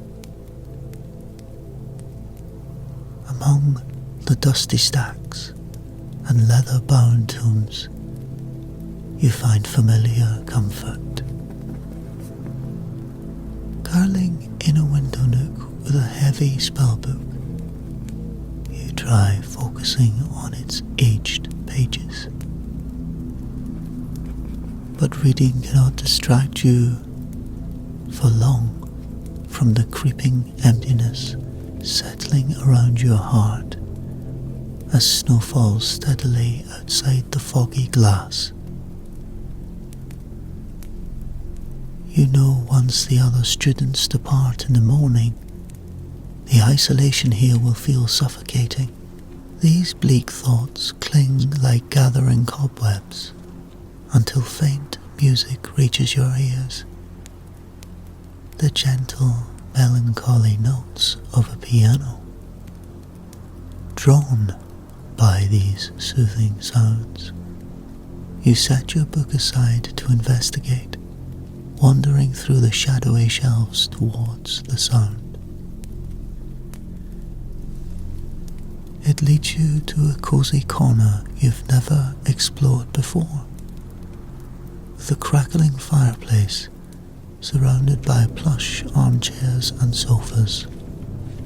In one corner sits a handsome grand piano, where a student with a prefect's badge embroidered on his robe plays a soft, lingering holiday song. Glancing up in surprise at your approach, the older boy gives a kind smile. "Bit lonely tonight?" he asks gently. When you nod, he scoots down the piano bench in invitation. "Then come listen if you'd like. The holidays holidays can be a rough time for those who feel alone, you gratefully accept, settling into a chair near the piano as the hopeful music washes over you. The boy introduces himself as Felix, a Ravenclaw 6th year. He explains not all students have a welcoming place to go for the holidays, or family who understands them. But Hogwarts still provides a home for those willing to create their own traditions. You nod, deeply comforted to feel less alone in your melancholy. You sit listening to Felix play until you nearly doze off right there in the plush chair, when he graciously walks you back to your dormitory for the night. You thank him sincerely. At least one person here seems to understand. The next morning, you bid goodbye to your friends, wishing them happy holidays as they depart for the train. The castle seems to exhale deeply as peace settles over its now mostly empty halls and corridors. You take your meals with Felix and a handful of other students staying behind at a single table in the carnivorous Great Hall. Though you miss your new friends, you fill the lonely days flying endlessly on the vacant Quidditch pitch, glorying in the rare gift of solitude. And each evening you return to the cozy hidden den to relax by the fire as Felix plays his piano music long into the winter nights. For the first time, you understand what it feels like to have a place called home. But the peaceful holiday interlude cannot last indefinitely. A few mornings before the rest of the students are due to return for the next term, you awaken early from another bout of troubled sleep. Lately, your dreams seem to grow more vivid and disturbing every night, featuring haunting visions of blood, screams, and shadowy figures pursuing you through the castle's dark corridors. You try brushing out the uneasy images off as just stress-fueled nightmares brought on by the massive changes in your life. But you can't ignore the deep sense that they are something more than mere figments of anxiety. Unable to fall back asleep, you dress and make your way down to the Great Hall for an early breakfast. Only a few other students and professors are about and awake this early. You sip your tea slowly, trying in vain to shake off the grim melancholy clinging to you from those unsettling dreams.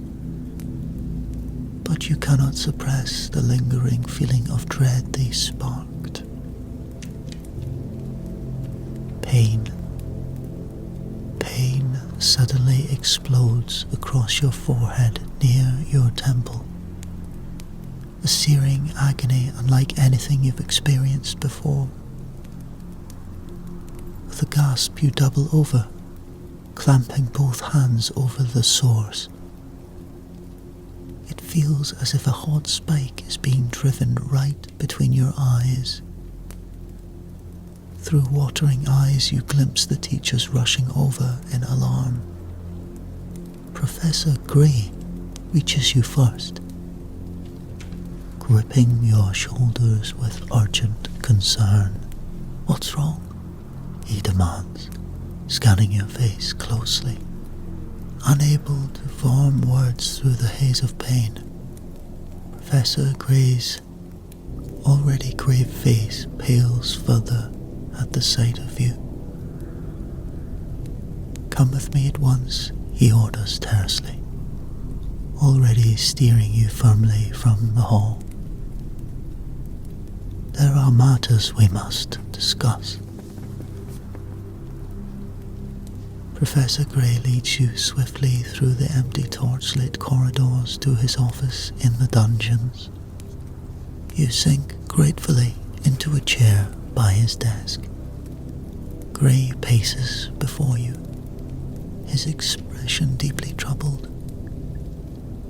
"I suspected the truth when you first arrived here," he mutters, half to himself now. "Your natural talents. It makes terrible sense to me now." He fixes you with an intense stare. "What do you know of the Dark Lord Voldemort?"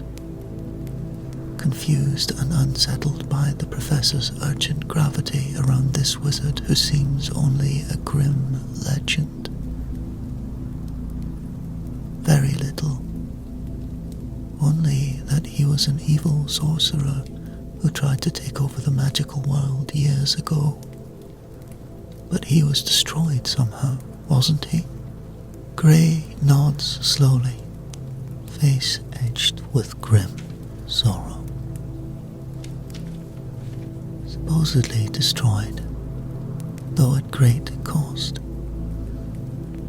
But his followers believe Voldemort will one day return to finish what he began." He kneels before your chair, expression grave. "I believe that you are an heir of Salazar Slytherin." You stare at him, struggling to comprehend the implications of what he's revealing. An heir of Slytherin? But then I would have to be... "Yes," Gray confirms quietly. "You bear traces of Voldemort's own bloodline within you." You go cold all over, his terrible words hitting you like a brutal slap. The murderous sorcerer from your nightmares, the darkest wizard in history, shares your lineage. Is that why you've always harbored strange abilities? Overwhelmed, you clutch at your forehead again. "No, I'm nothing like him," you choke out fiercely. But Gray regards you with only grim pity and regret in his eyes. "Not yet, but his spirit somehow influences you, which might grow only if unchecked." He squeezes your shoulder bracingly, though his voice remains solemn. "I cannot pretend this is not a grave burden to bear, but we will help you carry it and forge your own destiny." That night your sleep grows fractured and frightful. Plagued by vivid nightmares you now recognize as Voldemort's own memories, bleeding into your vulnerable psyche. They hint at ancient secrets and abilities waiting to be unlocked within you. You withdraw from friends and avoid their invitations, wanting to protect them from the darkness you now carry. Delving into the shadowed library archives, you pore tirelessly over history texts about Voldemort's rise and fall from power, desperately seeking answers about your true lineage and purpose. The accounts chill your blood, forcing you to question how easily you could follow the same destructive path, consumed by the same obsession with unlocking the full powers of your shared bloodline. These dangerous reflections trouble you deeply, but you confide your fears in no one, determined to handle the burden alone. The strange compulsions stirring within you since your arrival at Hogwarts feel like yours to bear solitary. You grow withdrawn, turning down offers from classmates to study or spend time together. At night you wander the empty castle alone, lost in brooding thoughts, your only company the ghosts drifting past on their unknowable errands. During one such aimless midnight walk weeks later, you chance to pass by Professor Iona's office door, and you overhear urgent voices within. Despite your better judgment, you pause, curiosity overpowering caution. The child is clearly unstable, comes Professor Gray's strained voice. I warned Albus she is not ready for Hogwarts with so little control, but he refused to listen. Professor Iona sighs heavily. What would you have us do instead? She has nowhere else to go, and her talents will only grow more wild and dangerous without proper schooling. You know as well as I the hidden dangers should her lineage become known, Grey replies darkly. She must learn restraint before the echoes of Voldemort's legacy fully consumes her. Staggered, you reel away from the office door, their words piercing your heart like a blade. So they have already judged you unstable, vowed to restrain and contain you.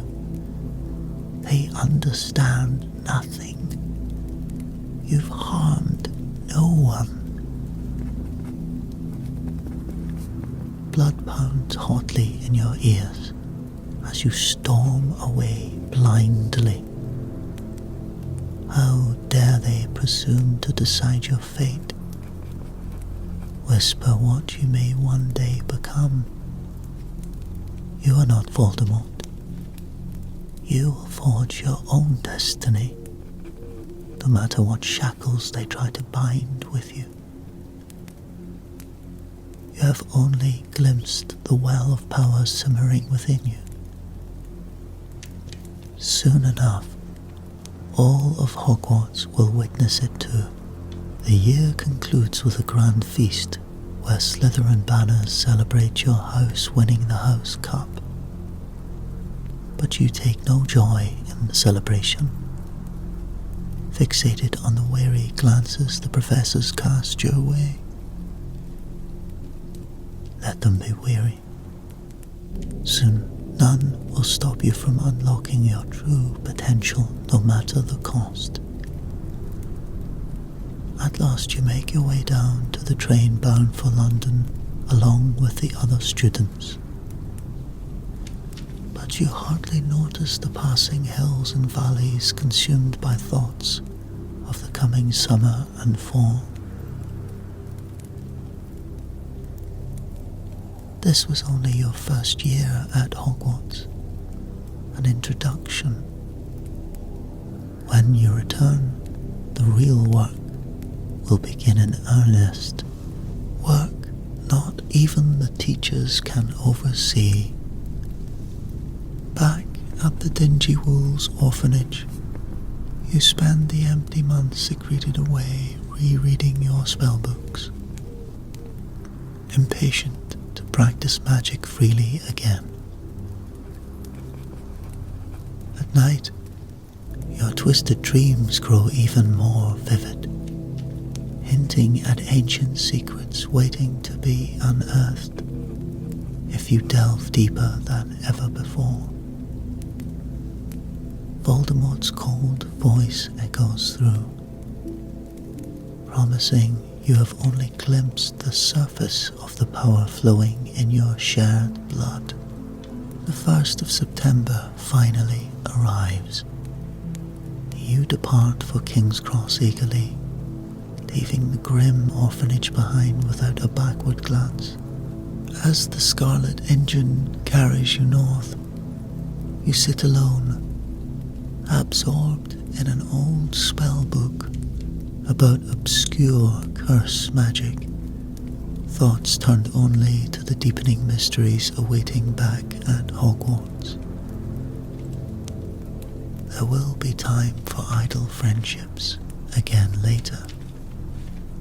For now, your restless mind seeks only revelation. The start of Term Feast passes in a blur of sounds and smells.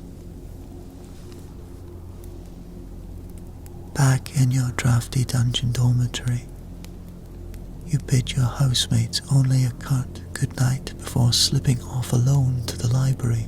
Among the shadowy shelves and aisles, you search for any book on ancient ruins or prophecy. So the weeks pass in relentless research. During classes you play the model student, attentive, reserved, ambitious. The professors believe you tamed and content. But each free hour finds you delving deeper into obscure magic, far from their supervision. You begin practicing all your growing skills on portraits and ghosts, probing deeper into their centuries of memories, seeking hints about lost founder artifacts. Your quest leads you to forgotten passages deep below the castle, to secretly practice divination spells considered borderline dark. Sheltered from meddling eyes, you are free to tap into your deeper magical intuition in ways never allowed in textbooks or classrooms. Rumours eventually spread through the student body of a shadowy figure glimpsed drifting silently through the corridors at night, when all should be asleep. No one can provide more than a fleeting account, but uneasy speculation spreads that this unknown spectre has crept unusually close to the castle's heart. Even the ghosts grow disturbed by this interloper treading ancient halls undisturbed. The professors increase patrols and security wards, but all attempts to glimpse the intruder directly fail. Privately, you revel in how rapidly fearful imagination fans the unease sparked by your nighttime wanderings. Let them speculate and dread. When the time comes to publicly announce your presence, their minds will already be primed to accept the new order you represent. Fear of the unknown opens far from minds and persuasion alone. One moonless midnight finds you ascending silently to the astronomy tower. The icy wind sighing around you.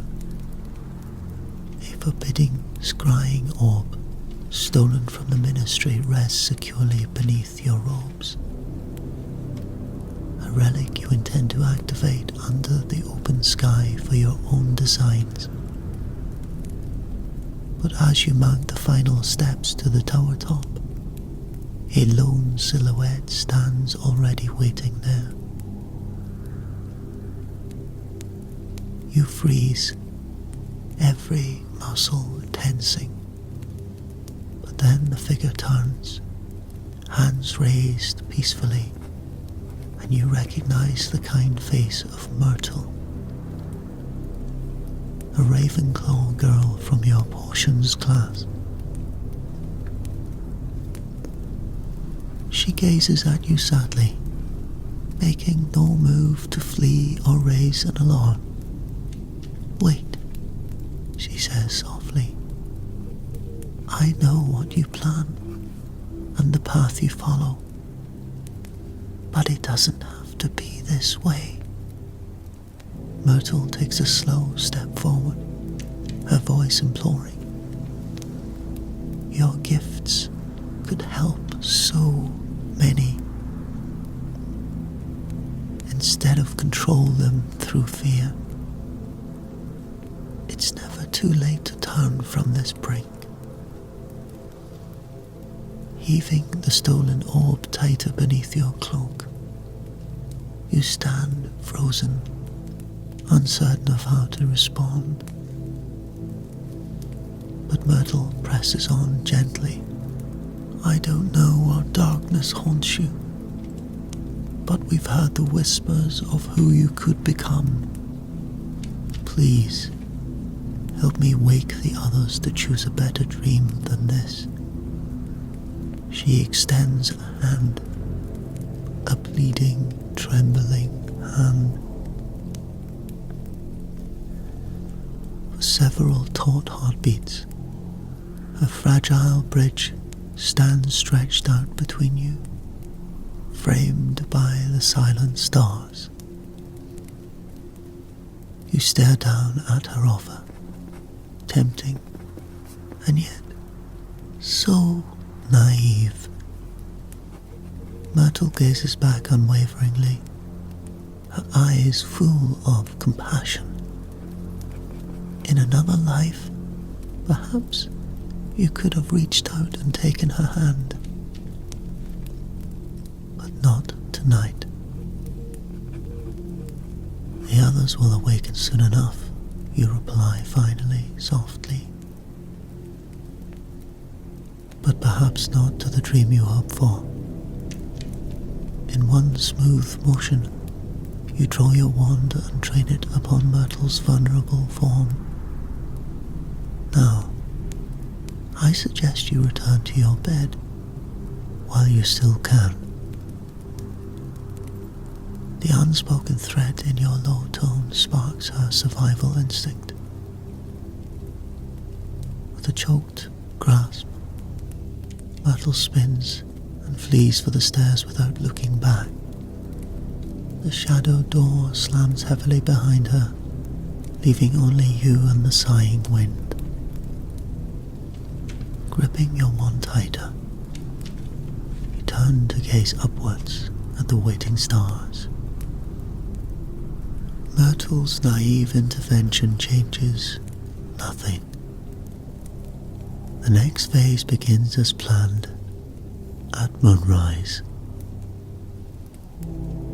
Come morning light, screams and shouts of shock echo all corners of the castle. All awaken to find an identical silver serpent symbol, now seared by ancient ruins into the stone above their beds. None can erase or conceal these watching sigils. Panic races unchecked through the halls at this chilling violation. Both a demonstration of power and a promise of retribution. Terrified students convene emergency gatherings, huddled together for protection as they heatedly debate how to address this act of psychological terrorism. Even the professors stand mute and dismayed, incapable of offering either explanations or reassurance that all will remain unchanged. Your unseen hand has wounded the castle at its very heart and left your indelible mark upon it. Privately, you revel in this carefully orchestrated dread spreading. No concessions or tightened security can satisfy them now. The only possible remedy is to weave yourself fully into the school's fabric, then reshape it entirely according to your design from within. Their imaginations have perfectly primed them to accept the necessity of what you represent. Let their fears swell to ripeness. The rituals prepared will soon provide a fitting demonstration of the power their whispered prophecies speak of.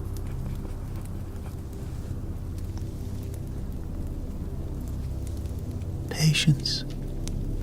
The appointed hour approaches. Once the full moon grants you unchecked communion with spirits eager to herald this new era at your side, all remaining doubts will finally be purged in cleansing flame. Events now move beyond any force within the castle to divert. Where before you were but a shadow, all will soon be forced to reckon with the blazoned icon your incomplete destiny demands you now become. The rituals prepared will pave the way. Let the rotting world await its overdue reckoning. You sweep swiftly through the moonlit forest, dry leaves and twigs cracking beneath your boots. The chill night air carries the scent of coming winter, but you hardly feel the cold. The ancient text, cradled carefully in your arm, radiates as a subtle warmth, as if sensing its purpose nears completion. At last, you arrive in the remote grove chosen for tonight's work and pause.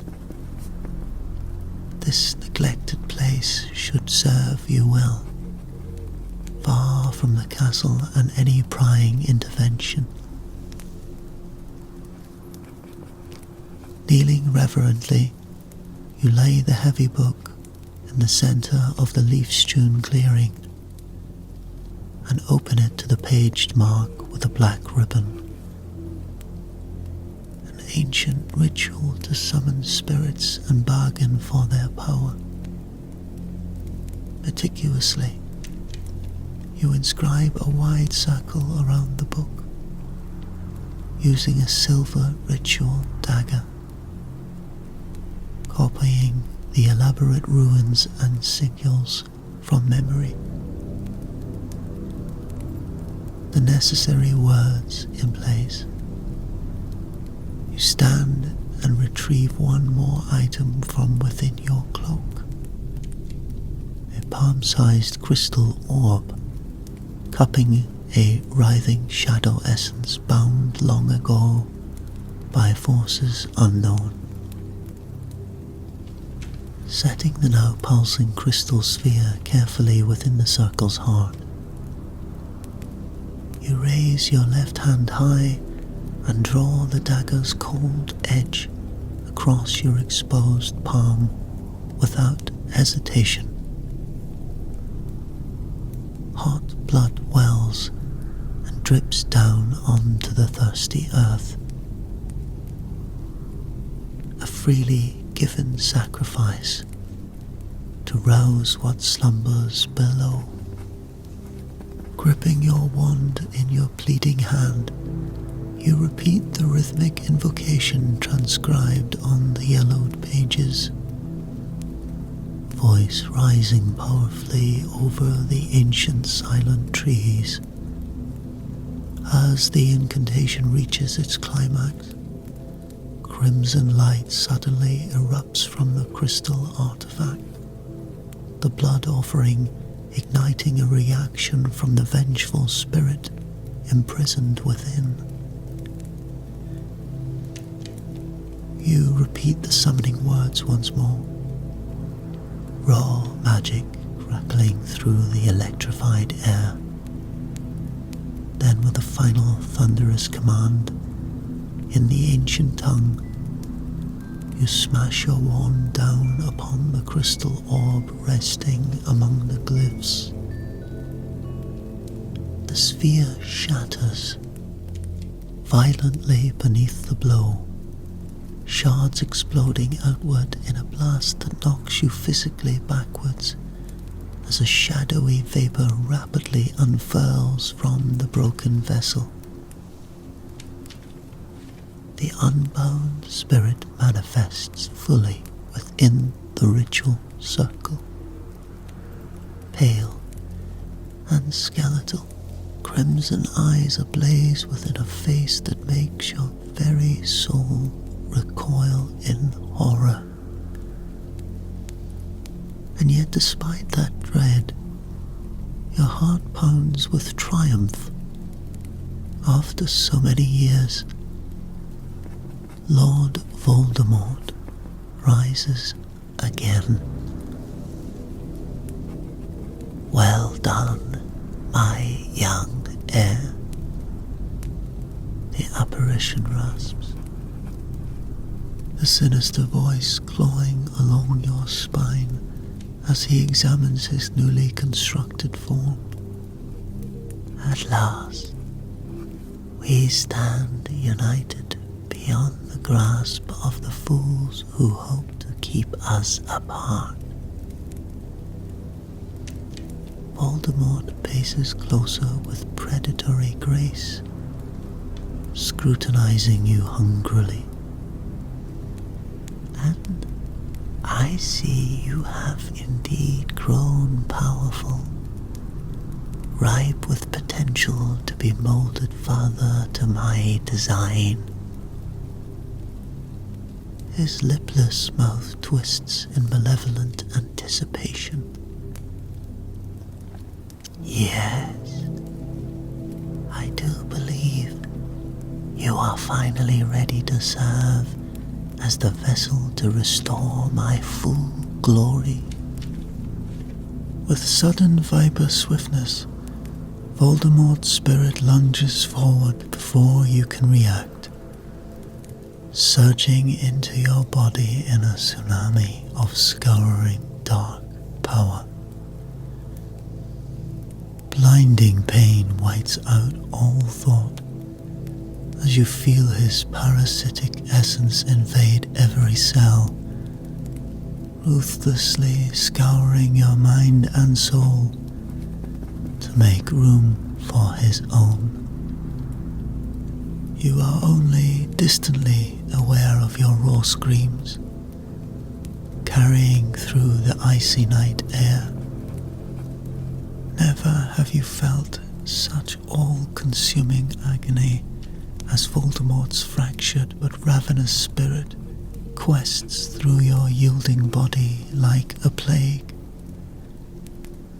But deep in your crumbling psyche, some flicker of defiance yet smolders. With the last scrap of your strength, you grasp that fragile lifeline. Can't give in. Never wanted this. Must fight. That glimmer kindles into a faint inner light, pushing back against the corruption devouring you from within. Inch by inch, you wrest back control of your overwhelmed senses,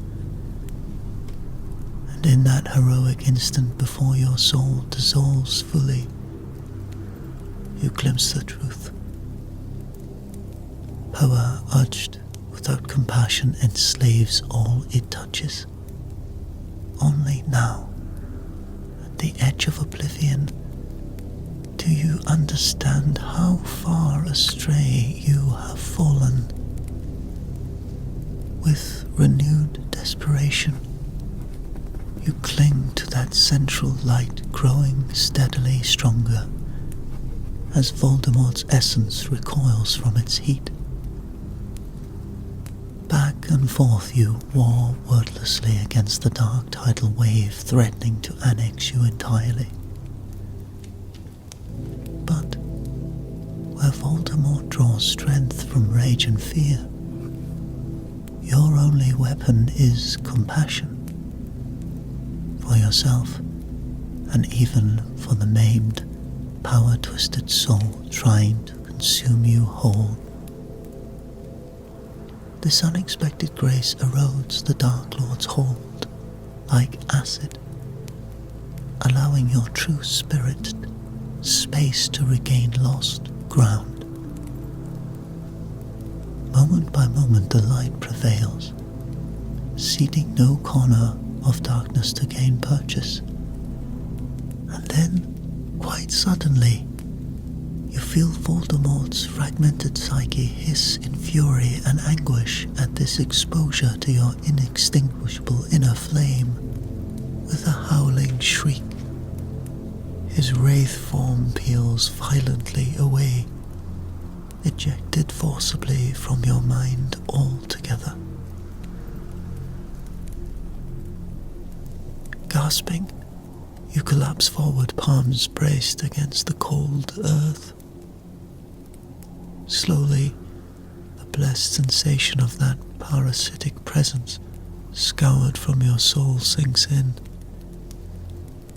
With shuddering effort, you raise your head to meet Voldemort's crimson glare, where he hovers just outside the glowing ritual circle.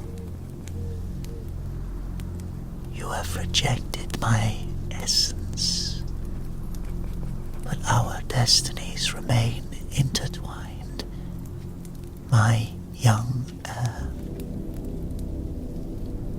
The Dark Lord snarls. I shall simply seek out a more compliant vessel upon my return, but we shall meet again. With those ominous parting words, his form rapidly loses cohesion, dissolving into rolling mist before sinking into the earth, leaving only silence behind. Shuddering, you slump down fully, utterly spent. Never have you ventured so close to the abyss of your own disillusion and managed somehow to draw back into the light. For untold minutes, you simply lie shaken, frozen on the ground, feeling life and warmth slowly sleep back into your laden limbs. Lingering horror at your brush with absolute corruption still clings like ice around your heart. But that choosing light remains aglow deep within, kindled anew by your rejection of fear and rage. However terribly you stumbled here at the edge, you ultimately chose compassion, wisdom, over destruction, and in so choosing, a fragile redemption took root inside you. At last, you gingerly rise to your feet, swaying slightly as you gather the tainted ritual tools with trembling hands. The night air feels changed, no longer holding restless threat. These objects were meant to channel corrupt power, but you understand at last such magic only enslaves. When you return them to Professor Grey, you will purify them so no other soul falls prey. Turning slowly, You begin the long walk back through the silent forest, still leaning on some nearby trees for support. Your steps feel lighter now, as if an enormous weight has lifted. The shadows barely cling here anymore, and as your breathing evens and heartbeat slows, a profound certainty grows within you. The faint light still alive in your heart will only grow if you nurture that seed and share its wisdom freely. However long the redemption path ahead, this light can yet transform even your greatest shadows into hopeful new beginnings. Step by determined step, you make your way through the moonlit woods towards Hogwarts' distant silhouette, no longer haunted or hurrying. And when the castle's torchlit gates finally loom up before you, all lingering traces of fear and regret fall away at last. Your second chance stands ready, if you choose to walk in light and guide others to find their own. Smiling softly, you pass through the entrance archway and out of the shadows forever.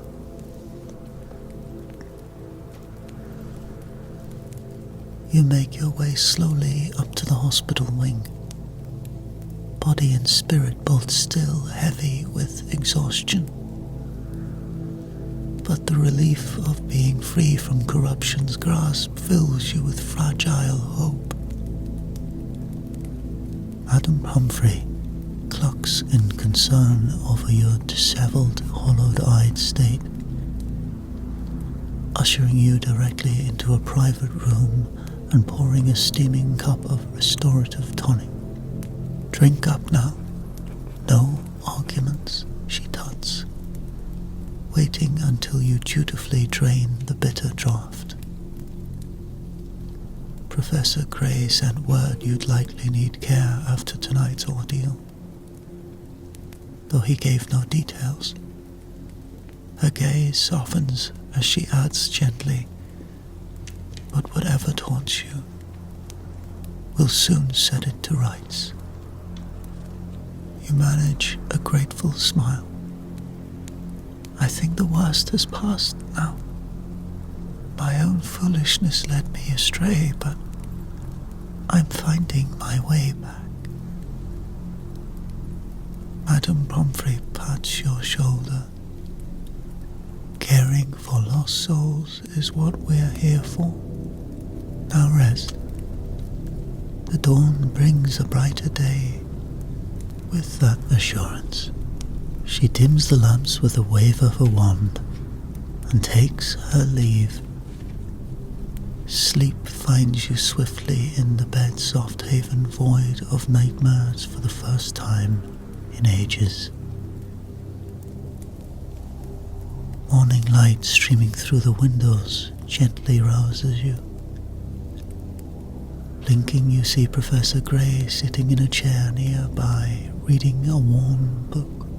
He glances up as you stir. "Welcome back.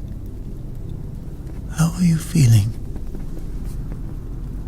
Sitting up slowly, you take stock. Your body remains fatigued, but your spirit feels unburdened. "I'm still weary, but the darkness has passed. Your light guided me out of the shadows when I faltered." Gray nods. The light reveals itself to those who seek it, even those long lost in darkness. He smiles slightly. "Teaching is why this school exists, to keep hope's flame alight through all seasons and souls." Taking your hand, he continues gravely, I cannot pretend to fathom what you endured last night, but your spirit's strength in turning back from that brink shows the person you truly are, not what dark whispers claimed you must become. You squeeze the professor's hand tightly in wordless gratitude, both for him never abandoning you and for seeing the goodness lingering beneath your misdeeds. In Gray's steady faith, you feel your own courage and purpose renewed. The past can no longer define your path. In the days that follow, you slowly begin weaving trust anew within your classmates, braced for suspicion or disdain, but most simply welcome you back from your self-imposed isolation without prying, offering empathy you feel unworthy of. And when you haltingly confess part of the truth to your gentle friend Myrtle, her forgiveness helps you thaw your heart even further. The darkness in all of us is just pain turned inwards, she says wisely. Yours was simply deeper, but the light still found you. When classes resume after the holiday, you devote yourself to humble acts of service and selfless wisdom that unsplit others rather than control them. Each honest kindness offered freely helps restore faith in the goodness that yet remains inside you. And though the shadows never fully recede, they lose their power to dominate your heart or destiny. You tread onwards in better company who teach you the light still shines if you walk with courage and keep your gaze upwards. The future stands ready for you to write openly, unbound by past mistakes. Years later, as you stand proudly among the other graduating students, you know your redemption will continue long after this milestone. Dark magic's allure yet tugs at deep roots within you, requiring constant vigilance. But you have found your true calling, using your gifts to heal and empower, not conquer. And wherever the road ahead now leads, you walk it guided by compassion, not fear or bloodline. This wisdom was brought at great price, but your suffering forged a spirit now wreathed in kindness and unafraid to let your hard-won light shine brightly. Heart unbowed, you step forth boldly into the hopeful dawn, ready to share the redemptive gifts of courage, empathy, and grace with all who need reminding,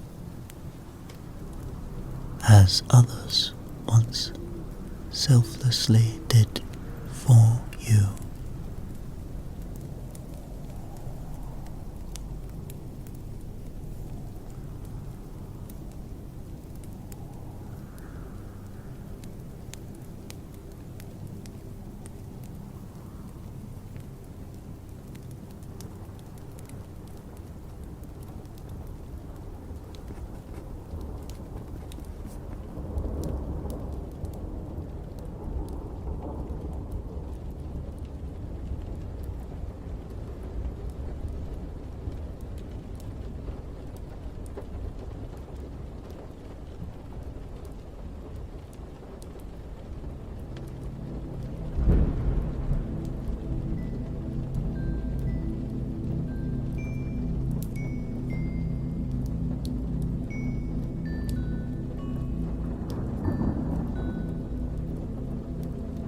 The halls of the Ministry of Magic lay veiled in evening shadows as Aura Elara Dawson made her way to the late wizard's office. Though the torches flickered low, their firelight glinted off the golden ministry emblem embossed on each heavy oak door Elara passed. The clacking echo of her boots broke the tomb-like silence that shrouded these empty corridors at night.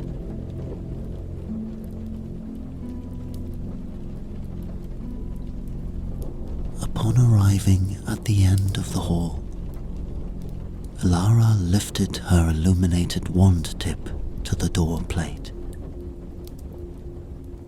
Magical portraits and records to vision. The slab of wood creaked open.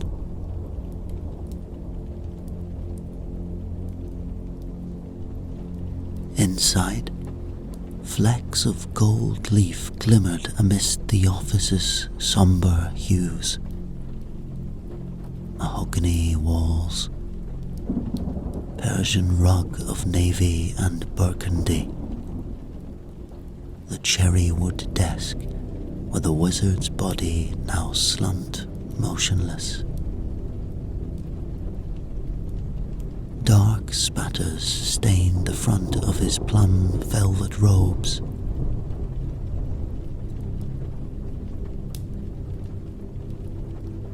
Elara circled the heavy-set frame of Armando Basil, senior records keeper, examining his desk and body for clues. The only break in the office's meticulous order was a painting on the far wall depicting an aged wizard gazing back at her. But as Elara studied those lifelike brushstrokes, the portrait gave a shudder and stilled. Its subject appearing just as dead as the man at the desk. Strange, Elara thought, for a portrait to lose its animation so completely. She swept her wand around the room,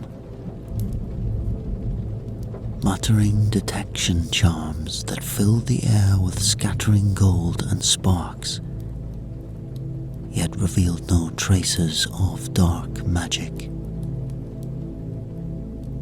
Perplexed but dedicated to uncovering the truth, Elara settled in to await the investigative team.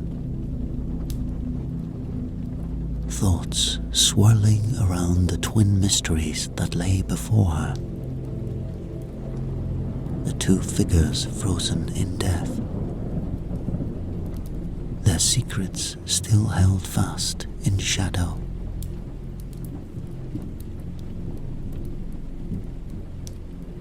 A rap at the door announced Senior Aura, Gareth Haynes. Report, Aura Dawson.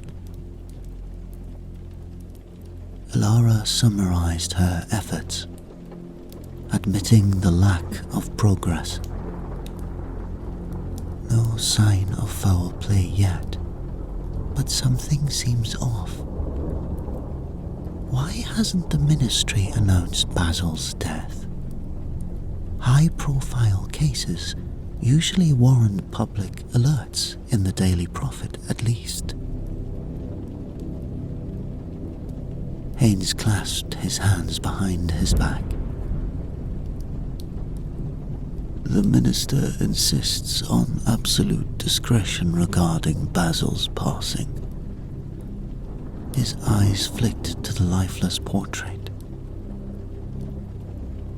Best we keep speculation quiet for now.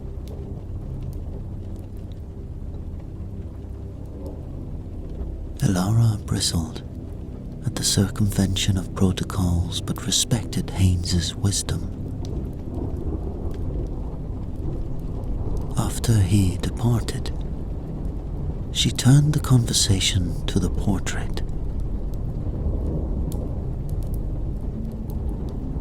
Looking closely, she could see the name of the artist, E. Grimshaw. Over the next few days, Elara encountered more obstacles. Simple requests for Basil's travel logs and schedule were denied, or disappeared into the bowels of the ministry bureaucracy. Each dead end eroded her trust. But she did learn from a statement that Basil's wife had said he had worked increasingly late nights at the ministry those last few weeks. She tried another avenue. Determined, she buried herself in genealogical archives until a single reference emerged on Grimshaw, an artist imprisoned in Azkaban 40 years prior for creating dangerous magical portraits. However, she even found it difficult to access Grimshaw's records. Everywhere she turned, she hit a brick wall.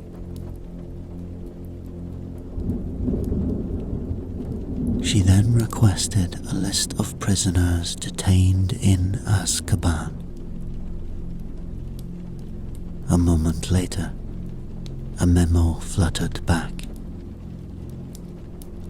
She scanned through the list of prisoners and saw the name marked E. Grimshaw. Elara now knew who might reveal answers. Gathering her wand and cloak, Aura Dawson departed to seek truths only Elias Grimshaw might provide. The sea churned slate grey as Elara's chartered boat crossed the swelling waves. In the distance, Azkaban rose from jagged rocks, its cracked towers like hungry stone fangs waiting to devour hope. Even magicked barriers couldn't mute the dread as howls echoed from those impenetrable walls.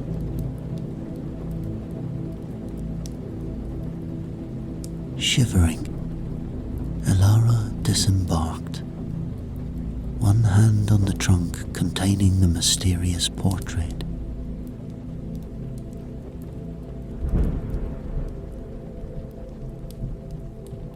Its weight seemed to increase with each reluctant step as she entered the fortress.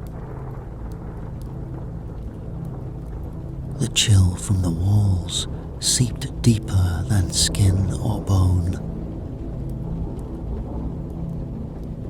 Torch flames guttered low along the maze of corridors. All was mildew, rust, and wretched cries. The guards led Elara downward to a door barred with black iron. The high security wing, one muttered. Dementors float by often enough. You better watch out. He refused to escort her any further. Alone now, Elara whispered, Lumos, and stared at the sign on the locked gate. Dangerous detainees. Her heart raced, but she'd come too far to falter. Steadying herself, she stepped into the passage beyond. The inmates here were utterly still, but for fleeting movements behind bars. Eyes gleamed from sunken faces at Elara's approach. The criminal magic of this place crept into her bones until finally she got to the end cell. Answers lay in this cell. Answers heavy as the portrait in her trunk and the darkness surrounding her. Gripping her wand tighter, Elara went to meet the artist of Azkaban. Hunched on a dingy cot,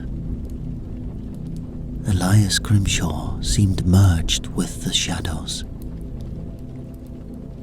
Grey stubbled face bent over a stretched canvas in front of him. As Elara's wand light pierced the gloom, he looked up, eyes gleaming from sunken sockets. His hands were smudged in pigments that also streaked his ragged clothes. Half-finished portraits surrounding glared or gazed back.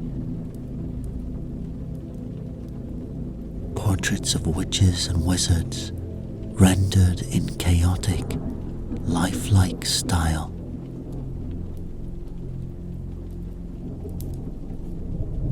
"We don't get visitors here," he rasped, voice rough with disuse. When she introduced herself as an aura, Elias cackled.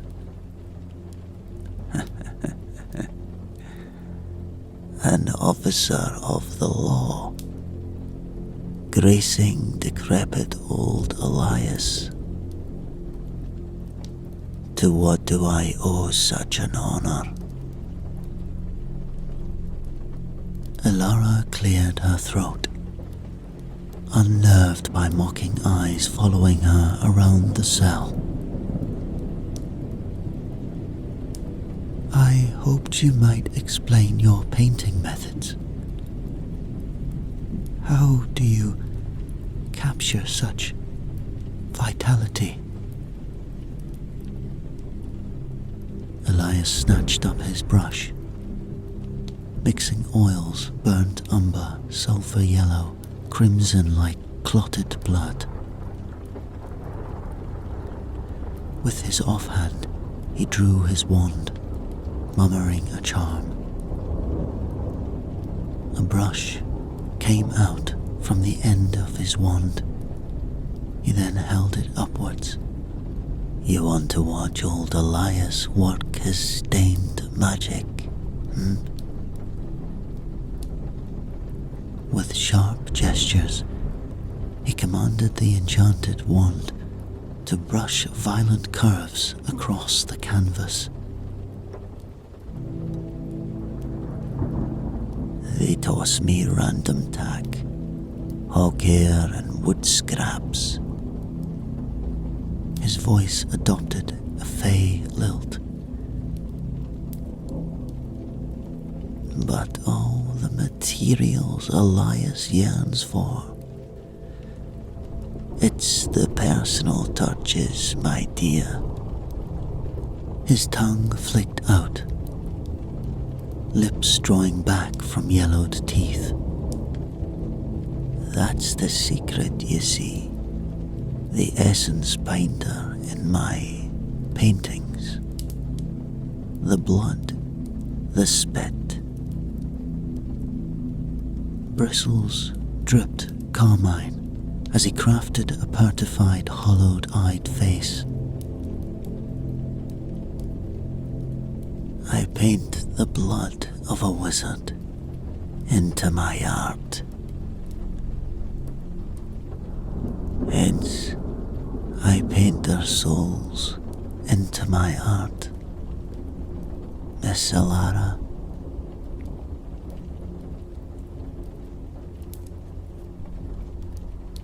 Around them, facets emerged from pigment-smeared images, watching, haunting. Were those portraits or prison bars? Alara's instincts screamed to flee this mad realm, but she stood transfixed as Elias cackled, plunging his nightmare visions onto canvas after canvas. Shadows draped Elias's hunched frame where he perched on a rust-eaten stool. Alara cleared her throat. Pardon me, but are you familiar with Armando Basil, the Ministry Records keeper? Without glancing up, Elias gave a raspy chuckle. Lass, the only Ministry folk I know now are the rats and roaches that scurry these cells at night. He tapped his temple. 40 years of Azkaban. Scrub your social calendar clean. I see. Well, I'm investigating Basil's recent murder. From her satchel, Alara withdrew the portrait, considering how best to broach the subject. She moved closer to the bars. Elias's piercing eyes flicked up to assess her. This portrait hung in Basil's office. It was disturbed when he was found dead 3 nights ago. The wizard in the portrait completely dead. She turned the painting towards Elias. With a snort, Elias dropped his gaze back to the oils and powders, clotting his hands. Lass, the faces I paint blend together after a while. His words trailed off as Alara pushed the canvas closer, patience fraying. With a grumble, the prisoner wiped his hands and accepted the portrait.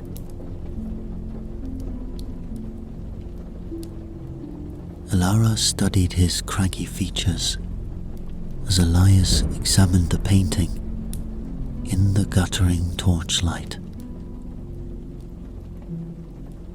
She saw the exact moment of recognition flooding his eyes.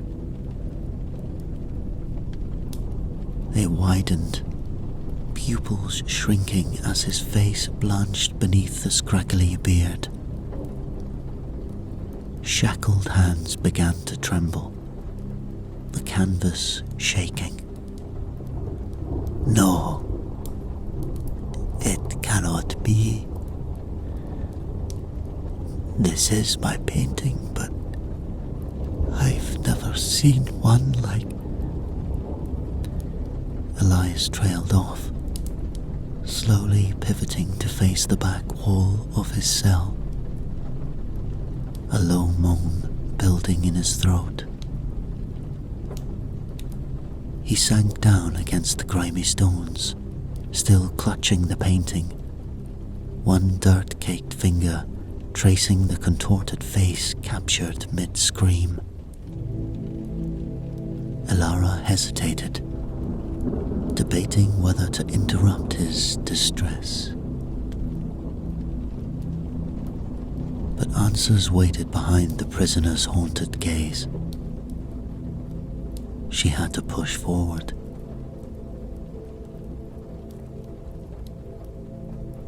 She asked him gently, "You recognize the wizard in the portrait?" "I knew that poor soul's name, yes," Elias confessed in an agonized undertone. "But creating him in oil and brushstroke has marked us both for dire fates."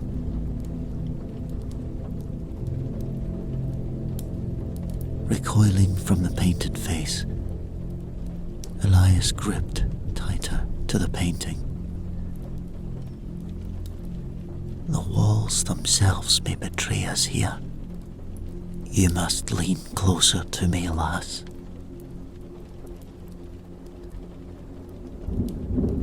Elara moved tight towards the bars. Elias walked towards her. Now they were face to face. Years ago, a shadow faction inside the Ministry of Magic approached me about my talents, my magic that crudely echoes through my portraits. They aimed to exploit such power for their personal agendas. I had no choice. I've been creating portraits for this shadow government from this very cell. Swallowing hard, Elias revealed the threats and vile bargains. Certain portraits were now spying upon critical Ministry of Magic rooms, feeding insider secrets to advance this covert group's goals. They care nothing for laws, only power plays and dangerous knowledge held over adversaries. What their ultimate goal is, I don't know, but I can tell you it won't be any good. I shouldn't be saying this. They'll be listening. Elias searches Lara's gaze beseechingly. Even Hogwarts houses host bewitched portraits, parroting private conversations to my enemies. Elara whispered back, "But how does this explain Basil's death? And why is the wizard in your portrait dead?" "They wanted me to create a similar portrait to the one that put me in Azkaban. You see, Miss Elara, I can give the portraits the power to cast a few spells. Only a few.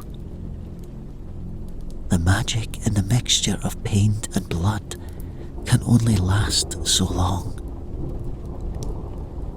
After the portraits cast their spells, the wizard or witch in the portrait dies." Elias choked up, tears in his eyes. "My work, my beautiful work dies."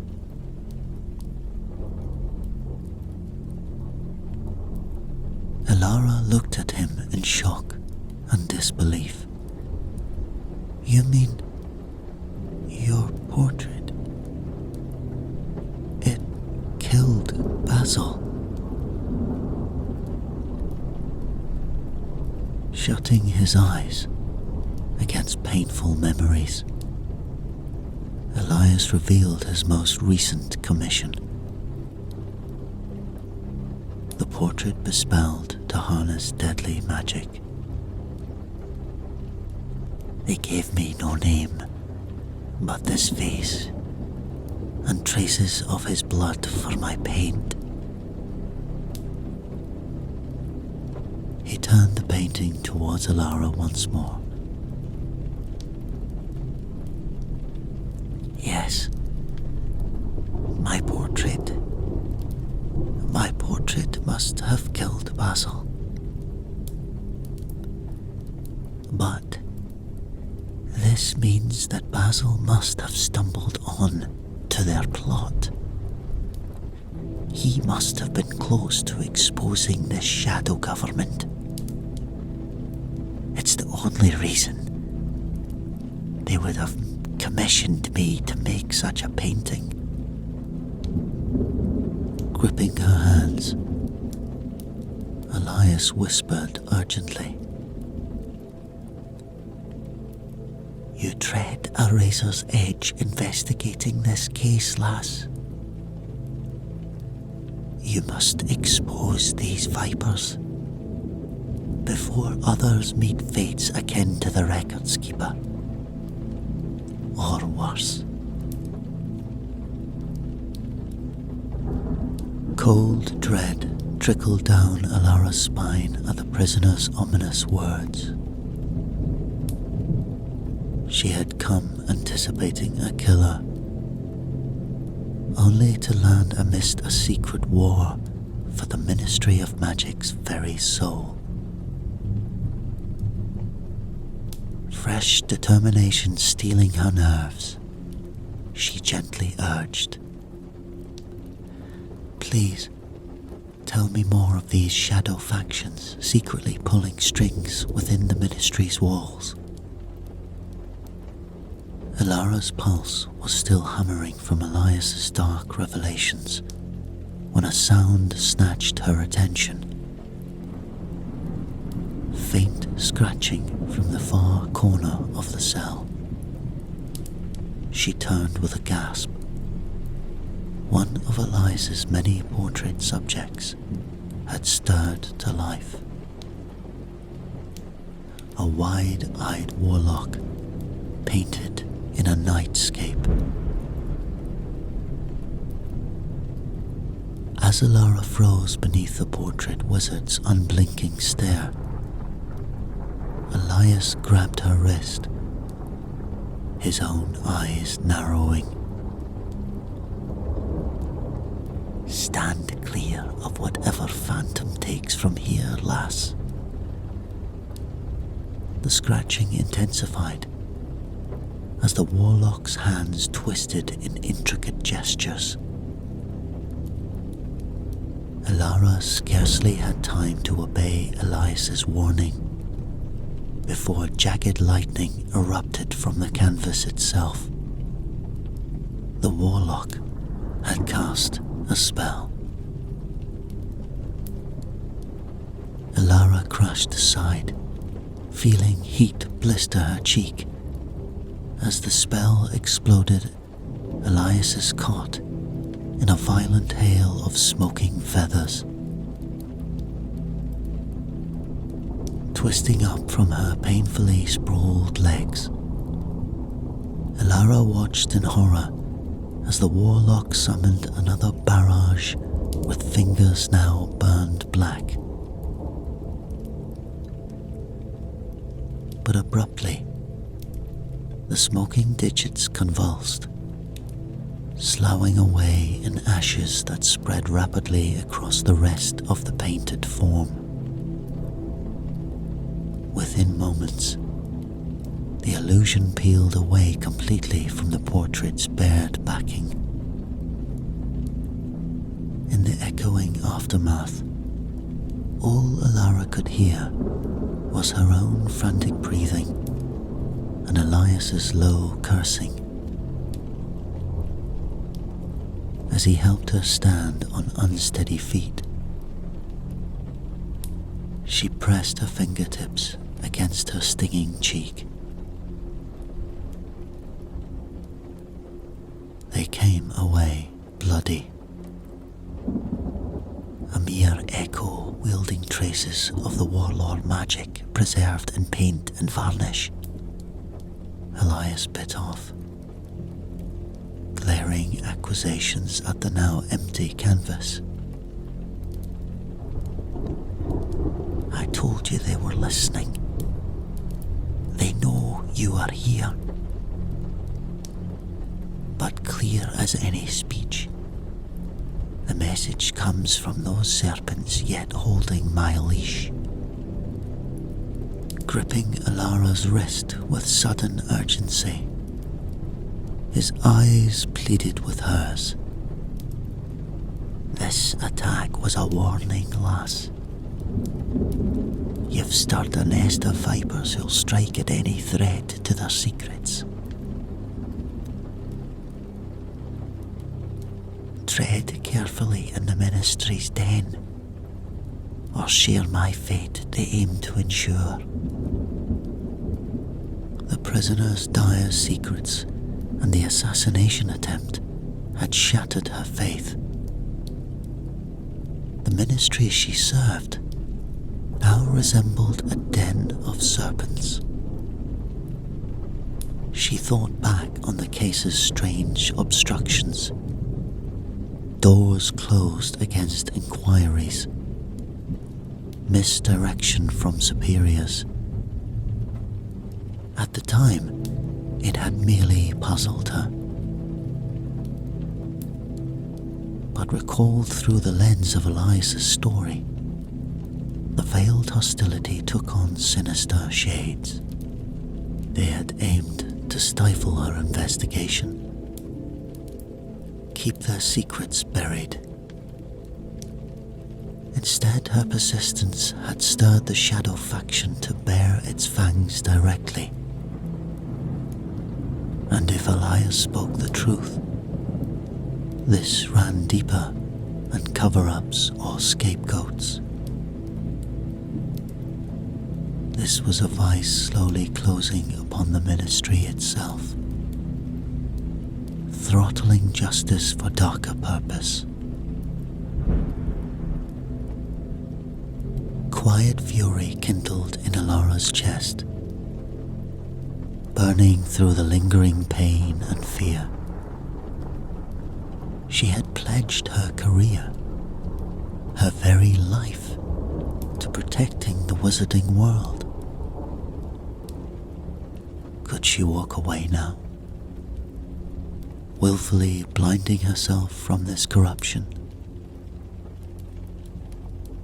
Lifting her head, Alara sought Elias's gaze. The dangers now stand clearer thanks to you, she said quietly.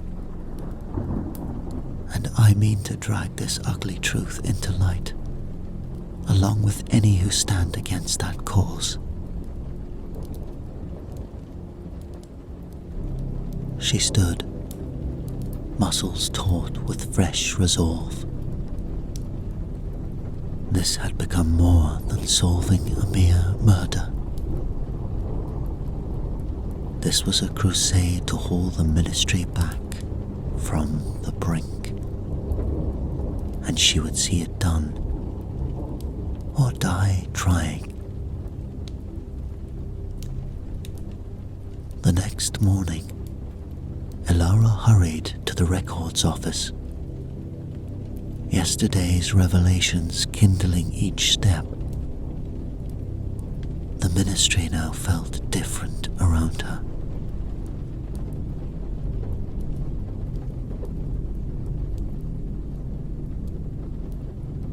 But she pulled up sharply at the sight of her boss, Gareth Haynes, exiting Basil's office, clasping the hands of Basil's widow, now crying, walking past Alara down the corridor.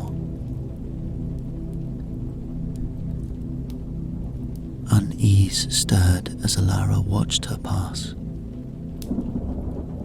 She then approached Haynes. "Sir, the Basil case. Certain strange aspects suggest need for further inquiry. Might we discuss?" But Haynes silenced her politely. "The matter is settled. I've ruled poor Armando took his own life by misadventure." He sighed heavily. A tragedy of secrets and inner demons hounding that poor man. Now we need to leave his grieving family in peace.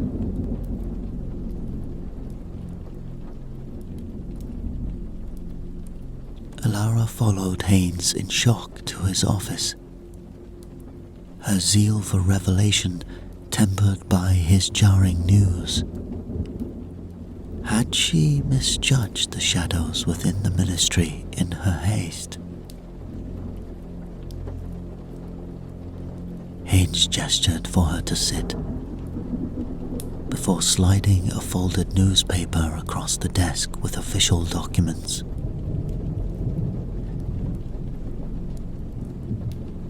Alara sank into the chair as the Daily Prophet's bold headline assaulted her. Despondent ministry records keeper takes own life.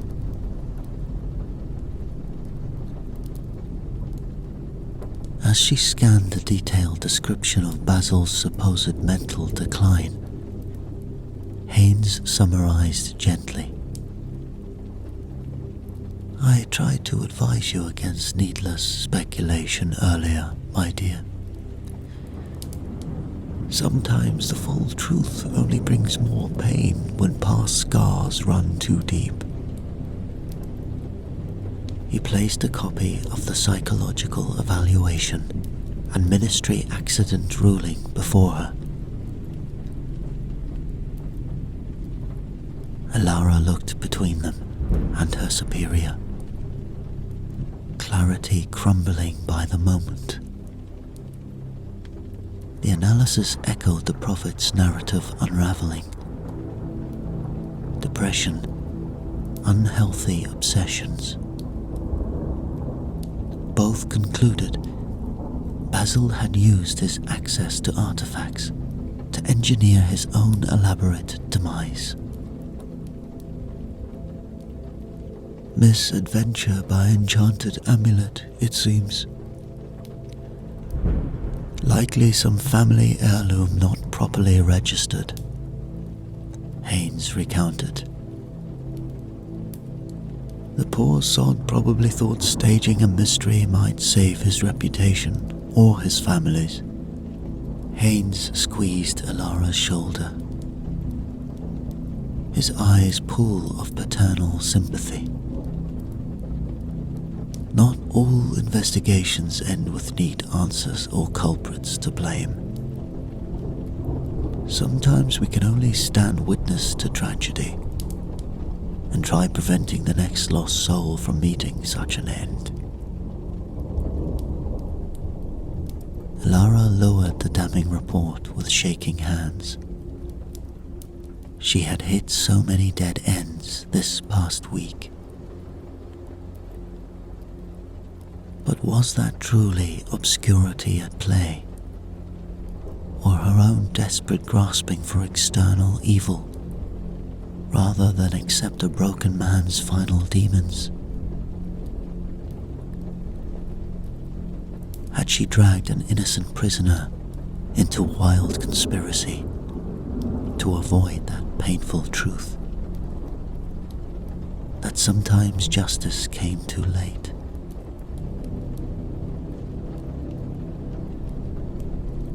Alara sat in lump silence. Basil's suicide ruling cold in her hands. She thought of all she had learned from Azkaban prisoner Elias Grimshaw. Vile secrets suggesting conspiracy ran rife within the ministry walls. Finally, she raised her head. Sir, the prisoner alleged hidden factions manipulating justice for personal gain. Having witnessed obstruction myself, I believe investigation into such accusation warrants. Haynes raised his hand, his look turning stern. Tread carefully, voicing wild tales, spun by men locked in cells half their lives. Opening a thick folder, he spread psychological reports across his desk. Elias Grimshaw, resident 30 years for acts of madness and murder. Haynes gestured at clinical accounts of hallucinations, paranoid ramblings. His disease is long documented, my dear. Tell me true, is the testimony of a confined lunatic worth sullying Basil's good name? Laura traced shaking hands over page after page, showing Grimshaw's supposed descent into violence and delirium. Had she let a deranged man manipulate her trust? Had she invented connections from scattered shadows simply to avoid truth too ordinary to accept? She remembered the inmate's feverish eyes alive with dark fervor, his cramped cell papered in disturbing portraits. With dawning unease, she wondered which of them had truly lost their grasp on reason and reality. Later, in her dim office, a tap on the door broke Ilara's hollow silence. She blinked up at her superior hovering in the threshold, his smile not reaching his eyes. We all lose our way chasing shadows sometimes, Haynes said gently. I've brought you a present. I knew how much you liked it. Just a little something to brighten you up, he declared, raising up a portrait. In his hands was the portrait she had brought to Azkaban. Elias's portrait that used to hang in Basil's office. However, the disturbed portrait concealing the unknown wizard was now staring out at Ilara, no longer dead, freshly painted. I'm sure Basil won't mind you having this. Taking out his wand, Haynes levitated the painting to hang prominently on her wall. But his smile remained taut as he turned to depart. Fascinating piece, isn't it? He gripped her shoulder tightly. Too tightly, she thought. We all lose our way chasing shadows sometimes. No more wild conspiracy theories, though, yes? Best leave the past buried, my dear. For your own good. The door clicked shut, leaving Alara alone with the painting subject, probing her with that penetrating gaze.